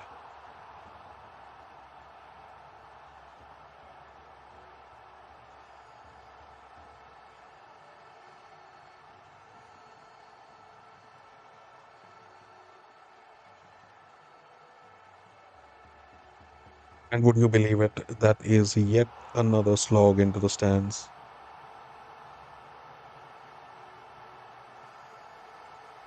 No respite at all for the bowler. This is coming late, but this is very welcome. Two sixes in a row for Brad Evans as the score goes to 126 for 9.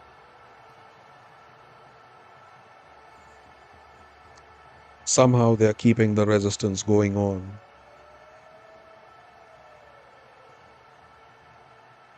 Oh, that's a wide yorker, perfectly bowled by Jason Holder. So that means one more ball left to play before we hit the last 4 overs. This has been some fine hitting by Evans, who is now raised to 24 of 13. Well, they needed about 6 or 7 of these innings from different batsmen, or at least 3 big ones.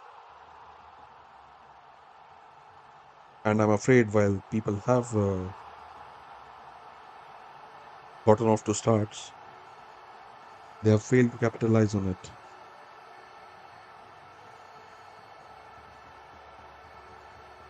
This has been a poor batting performance, but I think the bowling is also to take the blame because this was not a absolute flatbed of a wicket where 250 is possible daily. No, there was some poor bowling and some poor fielding, and they must acknowledge that. Someone like a Shimron Hetmeyer was dropped when he was going all guns blazing. Ronald Samuel says they need to bat out their overs, net run rate. Well, judging by the way Evans is playing, I don't think they are looking to bat it out. I think they would be looking at the difference. But yes, you are right. It will negatively impact the net run rate if they get all out as well. Will they be able to keep defending for 4 overs? And Evans pulls off another cute shot for six. I say it is cute because it is a reverse lap shot.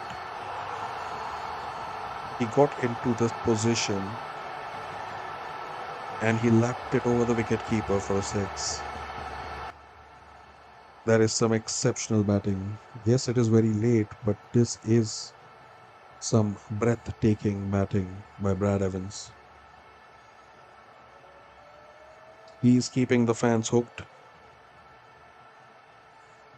even though this match is long past over. Oh, that was a perfect Yorker by Shamar Joseph. Takes the inside edge and reaches the fielder. Evans refuses a single, says I'll handle it from here.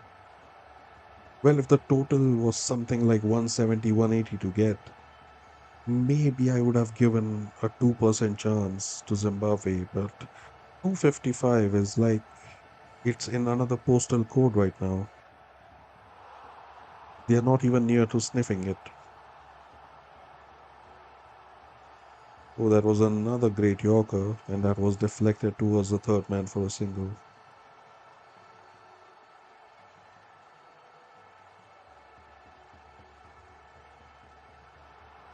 So yet another dot ball by Shamar Joseph.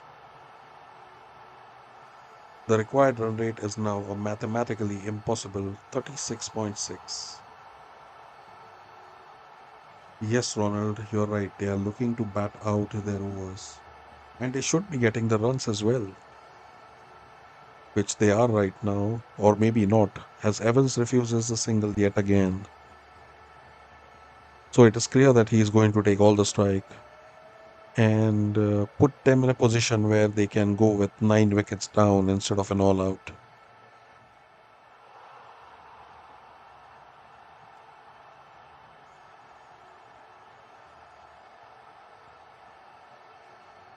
Does Brad Evans still have enough ammunition to hit more sixes? Oh, yes, he does. Straight over the bowler's head into the stands. That is a six to Brad Evans, as the total is now 139 for 9.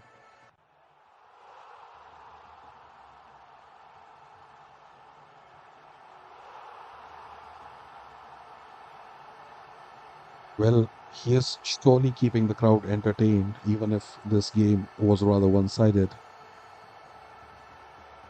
He is 43 from 20, would you believe it? And oh my goodness, what a shot that was. This time he uppercuts Shamar Joseph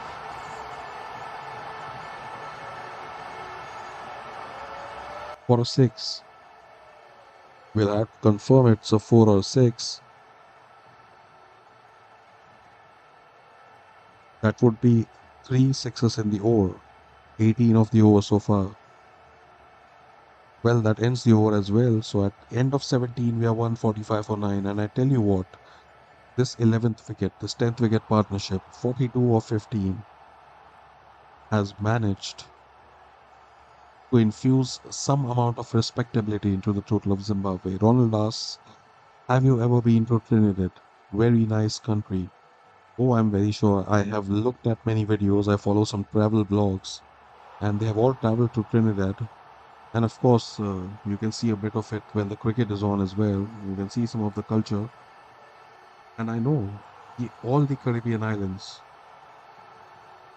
they are breathtakingly beautiful with some really nice people. In fact, I'll tell you, it is the people from the Caribbean who are the kindest and the nicest in the comments.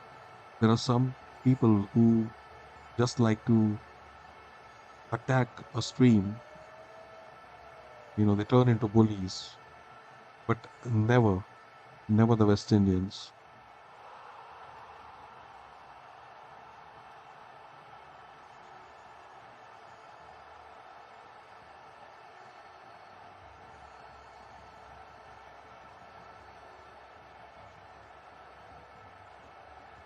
All right, with 3 overs to go, it's now Matthew Ford,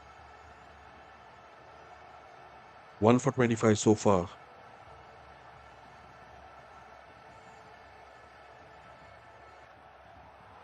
This time it will be Hengarawa on strike and not Brad Evans, the entertaining Brad Evans, who he attempted a wild slog of his own, but he could not connect, as that one will be a dot ball. He has only one thing to do now, take a single and give the strike to Brad Evans. Just a reminder, this 10th wicket partnership has scored 42 from 15, and Brad Evans has scored most of them, as he goes to his partner, probably to tell him, just take a single, man. Don't try anything fancy. We still have some time to salvage our net run rate. Oh, he's unable to get a single 2 times in a row, as that ball was too good for Engarawa. Matthew Ford is always there and thereabouts. He reminds me of Vernon Philander from South Africa.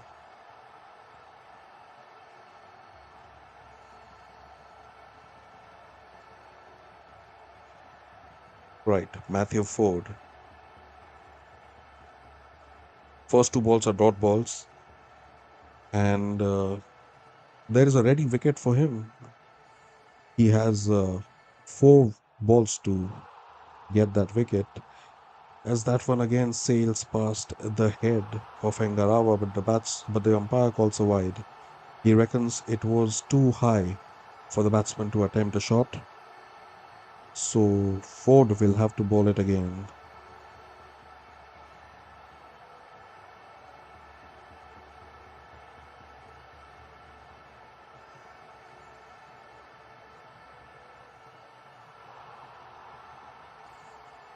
By the way, Ronald, like if you're still there, I would like to get your feedback on the audio. Is the audio fine? Do I need to change anything?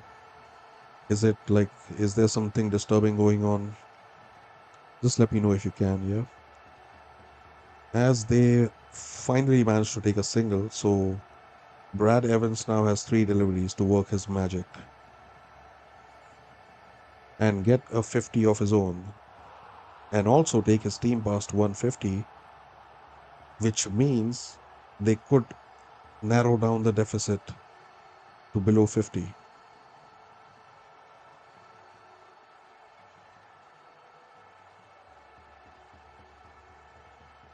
They will have a different strategy for Brad Evans because he has been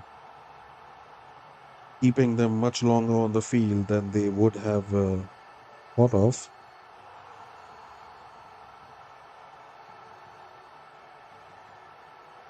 Brad Evans is just making the wait longer and longer for the West Indies. The win is inevitable, but he is annoying them right now.